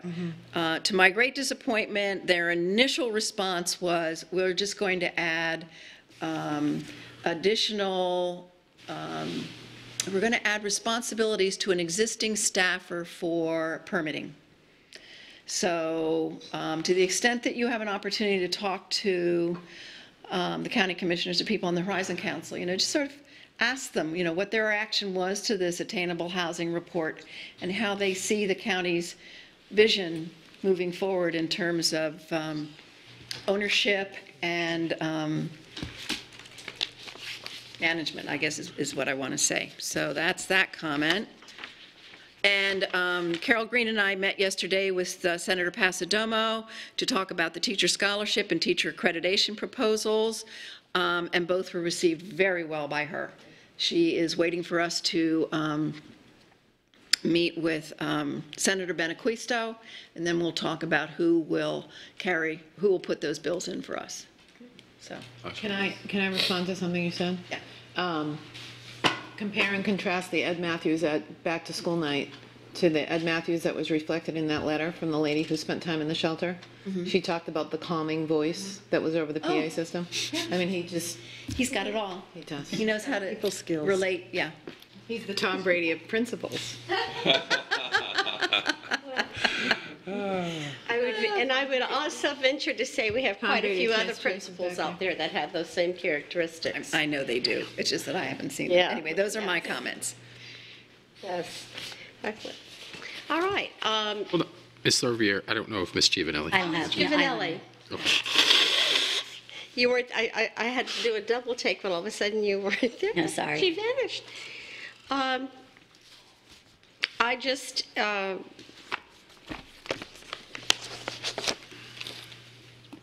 congratulations. Thank you, and good luck. And today I just had a very pleasant meeting with my mentee after summer break, and talking with her and her dreams and her aspirations and what she's doing.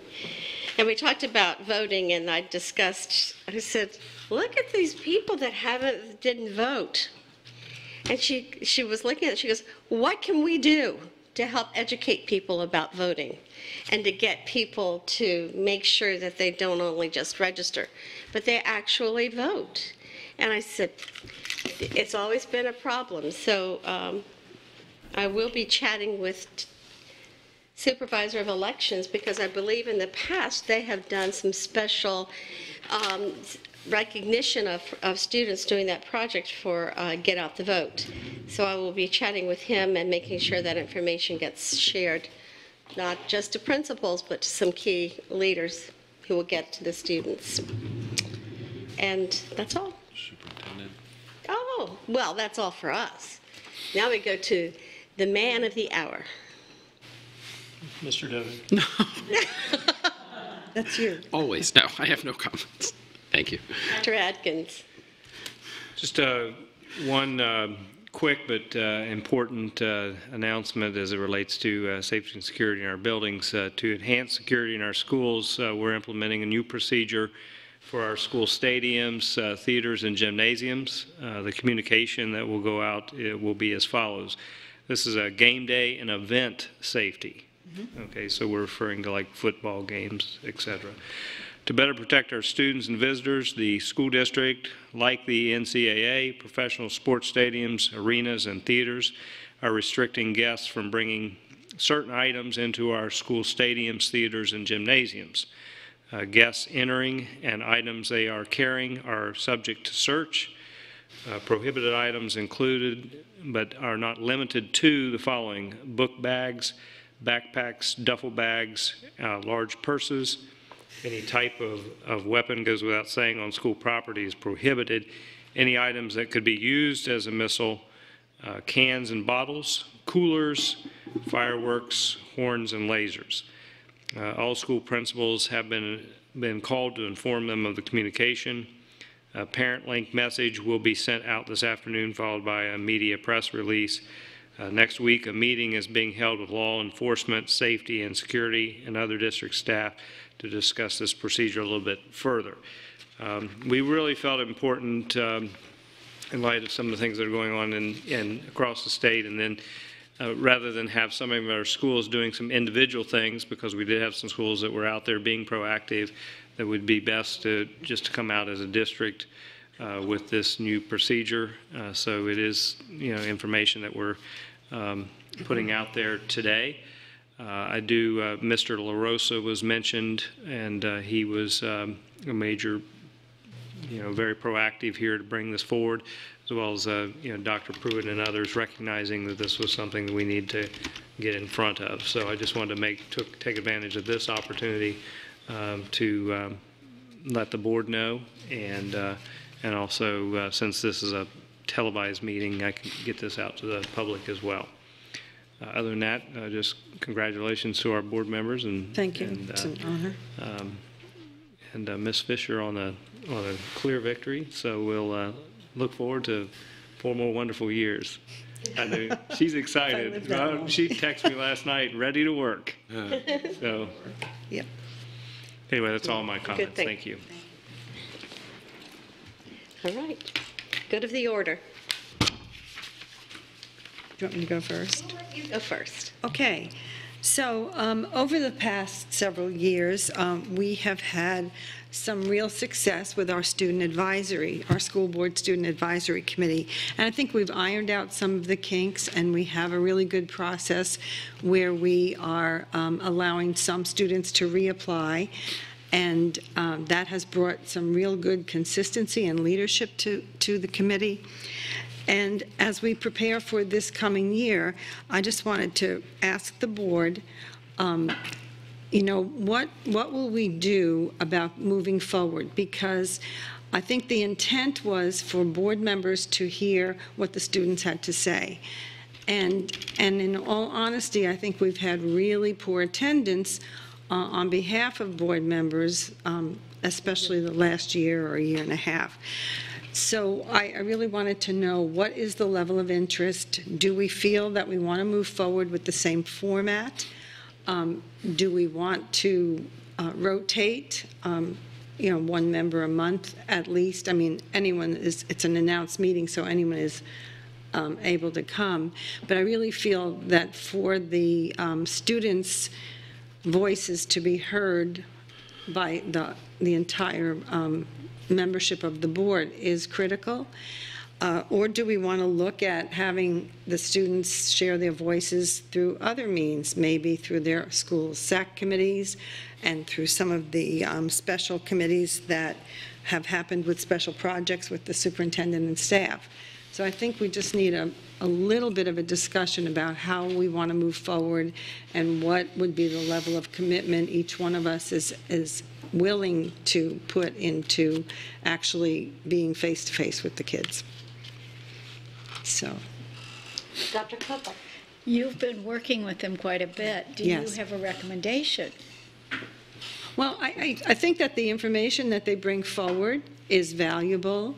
I think that something is lost in the translation if one or two board members are at the meetings and they actually hear the discussions, because when we formulate, when the kids formulate their recommendations, and they do an excellent job, I mean, you know, in order to get the full impact of it, I think that you need to hear the discussion. So I would say that if, you know, if we don't have a good representation from the board that will be communicating with the kids, maybe we need to give them another vehicle, but I think we still need their input, because the student voice has been valuable in some of the decisions that we've been able to make recently. So. In the past, we have not assigned board members by a month, have we? Well, I think we've attempted to do that the last year, but it just, yeah, I mean, people are busy and schedules are full. And the other thing that also happens with the students is because, and this is another piece of my, my comment, is that most of the students on the committees have been basically appointed by their principals, and they are the high-flying kids. And I think that originally our intent was to have a representation of a cross-section of students so that they might not be all the AP and IB kids or the necessarily academically successful ones, but we could have kids who are successful in the arts or in sports and get more of an input, and then even have some students who may have an interest in serving but may be struggling somewhat academically. And I think that information that could come to us would be also valuable. So I think that we, you know, if we're not going to have board members there each month, then I think that we need to maybe look at another option for having the students share their concerns and their ideas. This is not like an official board advisory committee, but I'm not sure how or why board attendance at a meeting is any different for this than it is for the other. Like, I can come to you and I can report to you about what happens in finance advisory, but unless you're there listening to the conversation, you don't get the whole breadth of it. So I know that you come and you tell us about the recommendations from the students, and I'm not going to get the whole breadth of it, but I get a feel for what's happening there. Okay. Me sitting in, I think I had 2 assigned meetings last year. I went to one and Kathleen covered one for me. Something came up. I'm happy to have a couple of meetings assigned to me. It's probably one of the my most favorite things to do on the board. I do have an additional concern with regard to appointing students to the board, and I think I've mentioned this briefly, with 4 kids in the system now, all of whom are eligible to apply for this, and with their friends, I'm getting to know more children in the system, and I don't want them, like, when I coached my kids were the ones who sat on the bench, you know what I mean? And I don't want my kids or their friends to suffer because I know them. I can't be objective in appointing people I know to this committee, is my point. So how do I go about overcoming that prejudice without hurting kids my kids might know while still getting good representation on the board? 90,000 kids in our system. I know, but I know like 4 of the kids who sat on that committee through my kids. I swear to you I do. But just stand down. I know, stand Right, down, so but then you- that tells you she knows that kid. And so, you know. Do we know who assigns what? Well, that's what I was going to add to that. We need to have more applications in. I think we have very limited, and I don't think the information is getting out there to all the schools. And now that we've added the alternate, which I like that, by the way, the alternate was, it made it larger, but it was great input, because if one was a little shy, then they took them a little bit to warm up, where the other one was not. So part of it is getting the applications, and that worked out real well, because then the schools were represented. You know, that's. But if, say, we each took 1 month, I mean, that would probably cover almost the whole year.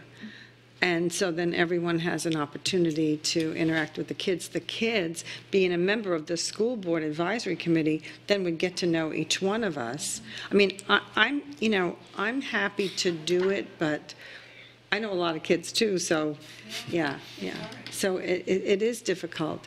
And I really feel like, could students become members of the school advisory committee and share their concerns with their local committees? Could they attend DAC? And report back to DAC. I think they should. And report back to DAC. I love it, so I attended most of that. Yes, you did. You mean in place of the student advisory committee, having them go to SAC and DAC? Well, in place of having that one meeting a month. But the kids themselves are enthusiastic about it. And they really, yes. right, okay. Dr. Kunkel?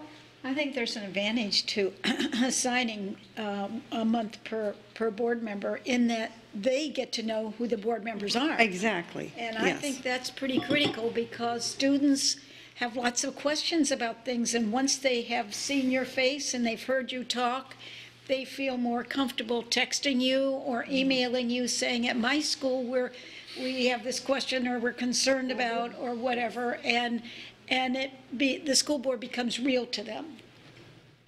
Okay.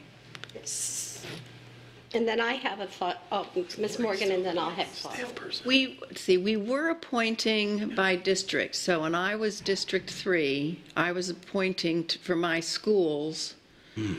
And so we would really be best if we didn't have to do that, because that would eliminate your problem and your problem. Right. The question is then how would we maintain diversity in terms of, because some schools do a good job of advertising to their students that this opportunity exists, and some don't. I mean, are we looking for a student for each school? Yeah, we're looking for a student for each middle and high school with an alternate. Yeah. And that worked out very well last year because, as I said, then the schools were represented more, except at the end of the school year when those high-performing kids get busy with all kinds of things, then it kind of wanes at the end of the year. And for, especially with the high school kids and for the middle school kids, they're enthusiastic about coming, so you don't want to cancel meetings, of course. Yeah. And we schedule them out for the year anyway, so, yeah. And I think one of the reasons it wanes through at the end of the year is not necessarily for high performing, but there are so many things happening. At the schools that gets them involved. The biggest initiative that we did was having the alternates. I think one of the reasons we kind of wanted to hold back is sometimes we were kind of intimidating, especially when we moved to 7-member board. Before we made the changes, when we would come en masse, it was quite large.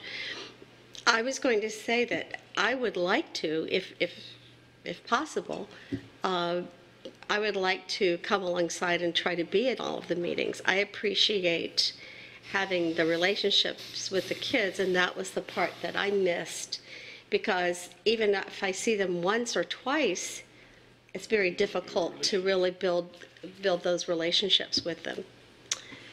Okay, so then I'm hearing you say we should keep it. Yes. Schedule it out for the year, and that then should we need to make sure that there'll be somebody there every month is the thing.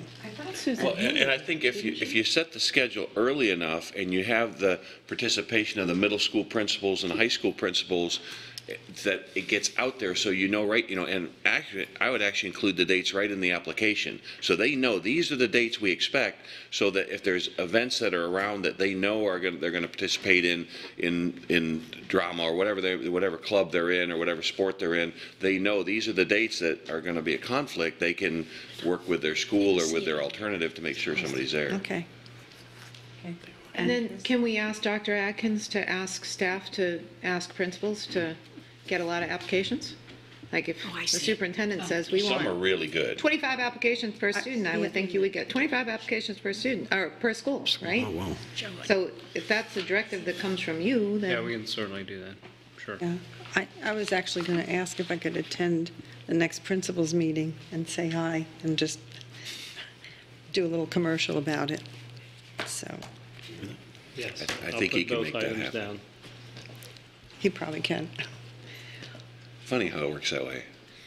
So thank you all, and then we'll get those dates to you and to the kids in there. Well, the applications actually have gone out, and we've gotten a few back, so we'll see what kind of a return we get. Already? And then, yes, Oh, okay. yeah. Susan's on the ball. Yes. Yes. Thank you. Ms. Patrica. Okay, does anybody have any feedback for me on FSBA legislative platform items or consortium platform items? Here's mine. What was yours? The federal, Oh, yeah. I think the Title I dollars, I think they, and I think it's, as Ms. LaRiviere stated, I think it's a technical language provision that if the federal government puts it in the law, I don't think, and we get somebody like, Rooney or somebody that's willing to push it through, I think that nobody's going to object to it because most of the states are doing it anyway. It's the states that want to think they want to control the purse strings of the federal government at the state level, and it's few and far between, and we just get it, so it preempts them and comes straight to us. And so I don't think it's going to be a big fight, but I think it's something we need to be diligent on. We need to work hard on that. I agree. I have a question for Dr. Atkins. So if you look at the FSBA platform, there's two things at the top. One of them is, and Rob and I talked about the language for this. It talks about hiring school safety, whether it be officers or guardians or whatever. First of all, we don't hire SROs, so that language would have to change. And there's no and or in that sentence. So I think that we need to impress upon them that we need them to pay for fully fund in a recurring fashion whatever program is chosen by the district. Exactly. And then the second item is dollars for hardening of schools. And it appears as if the FSBA has prioritized the hardening, but has not prioritized funding for personnel for safety and security. So I want to talk to this board and see, actually I want to get a recommendation from Dr. Atkins. Can you quantify which one's more important? Or should we ask the FSBA to combine those into one and have that be a priority item for the FSBA?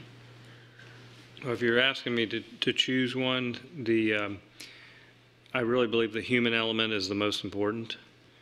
So the funding for a school safety officer and SRO, I think, is of critical importance. And to be candid, if you look at the history of SRO funding, which I've discussed with you numerous times, we had a significant increase this year, but it's still about $1 million short from our side, and that does not account for the fact that we have had amazing participation on the part of the county and the cities to help fund the other side of it. If you take about the full impact of SROs, the dollars that come from the state don't even come close to fully funding that. So if funding is reduced in that amount this year for next year, I don't know how our other partners are going to react to that, and I know that we are going to struggle to be able to make up the difference as well. So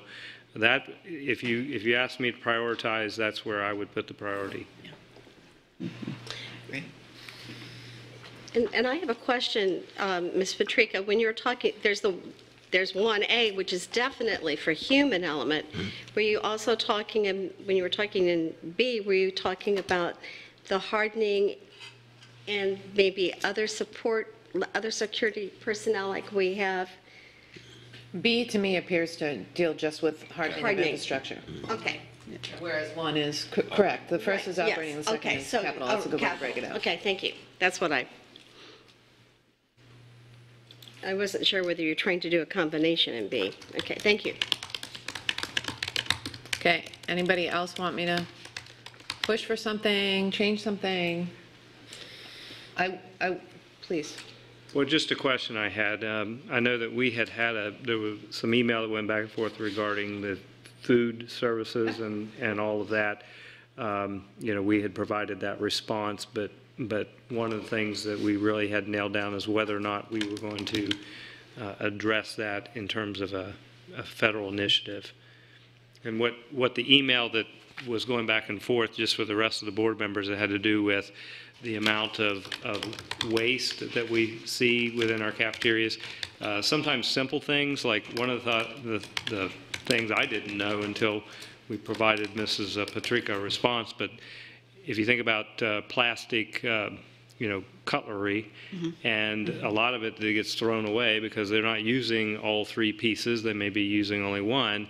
And so, I know that our food service is looking at dispensers that will dispense, truly what the students need. But I think you've all heard stories about the amount of food waste. Yet, on the other side of it, there are federal requirements in terms of what they have to serve students. So you're kind of in this very difficult quandary.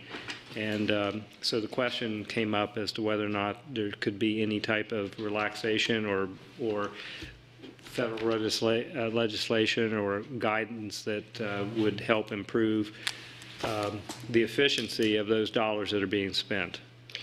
I think one of the issues we talked about before for federal is, and it used to be on here, was to allow a bit of a relaxation to make the food more palatable.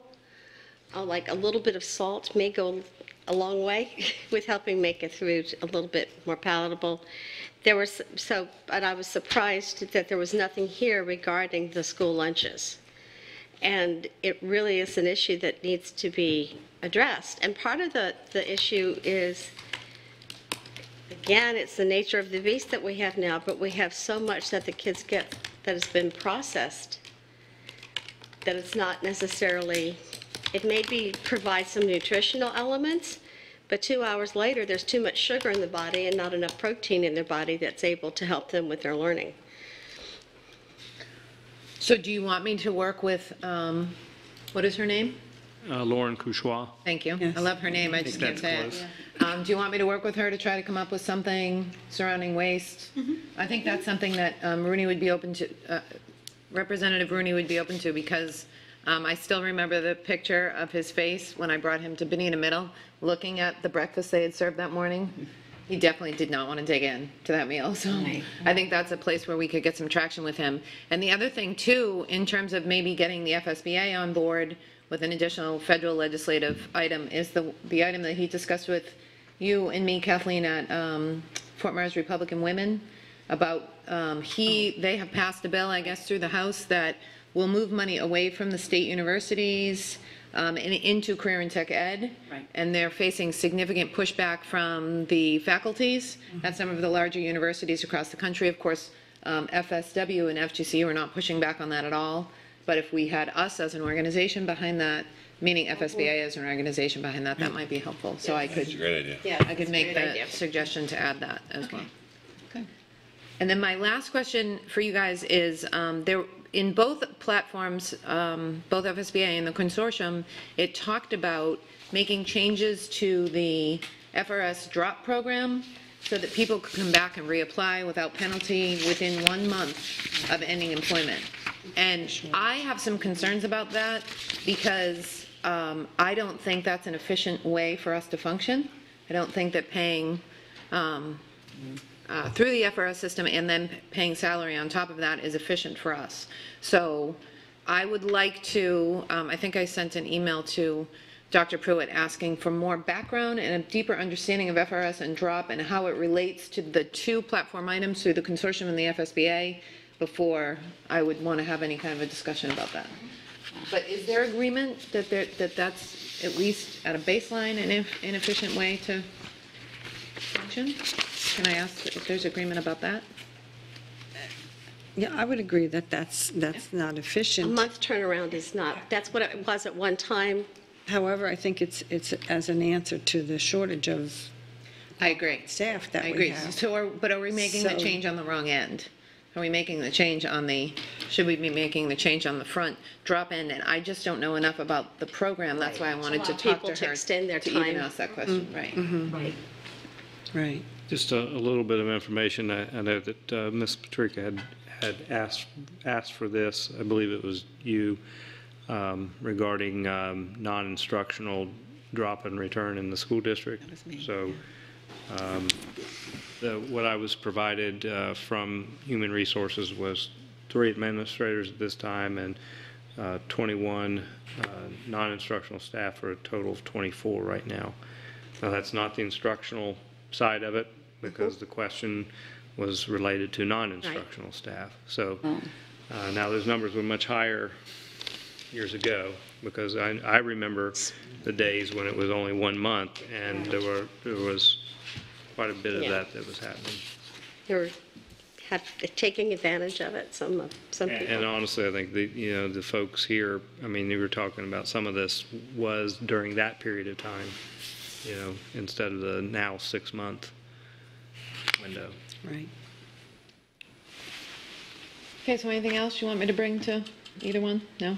Thank you. I would thank you for doing that. Thank you. Appreciate it.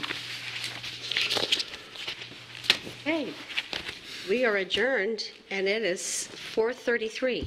So the question is, we have a workshop coming up next on the Evaluation instrument. on the evaluation instrument for the board attorney. And I must apologize because there seems to have been some confusion between me and staff and within staff about how this was being done. So right now there is no documentation for us to refer to other than the current evaluation form. We can go into workshop and we can talk about that form and potential rubrics because there are no rubrics on that form.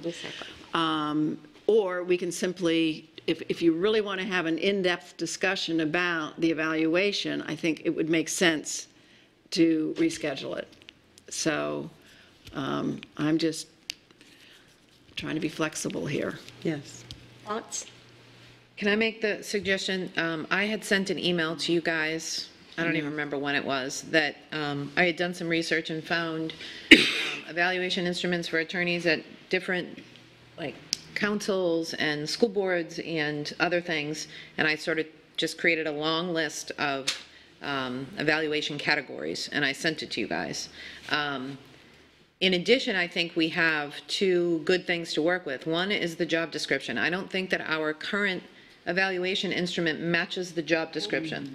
And I feel like it needs to match the job description.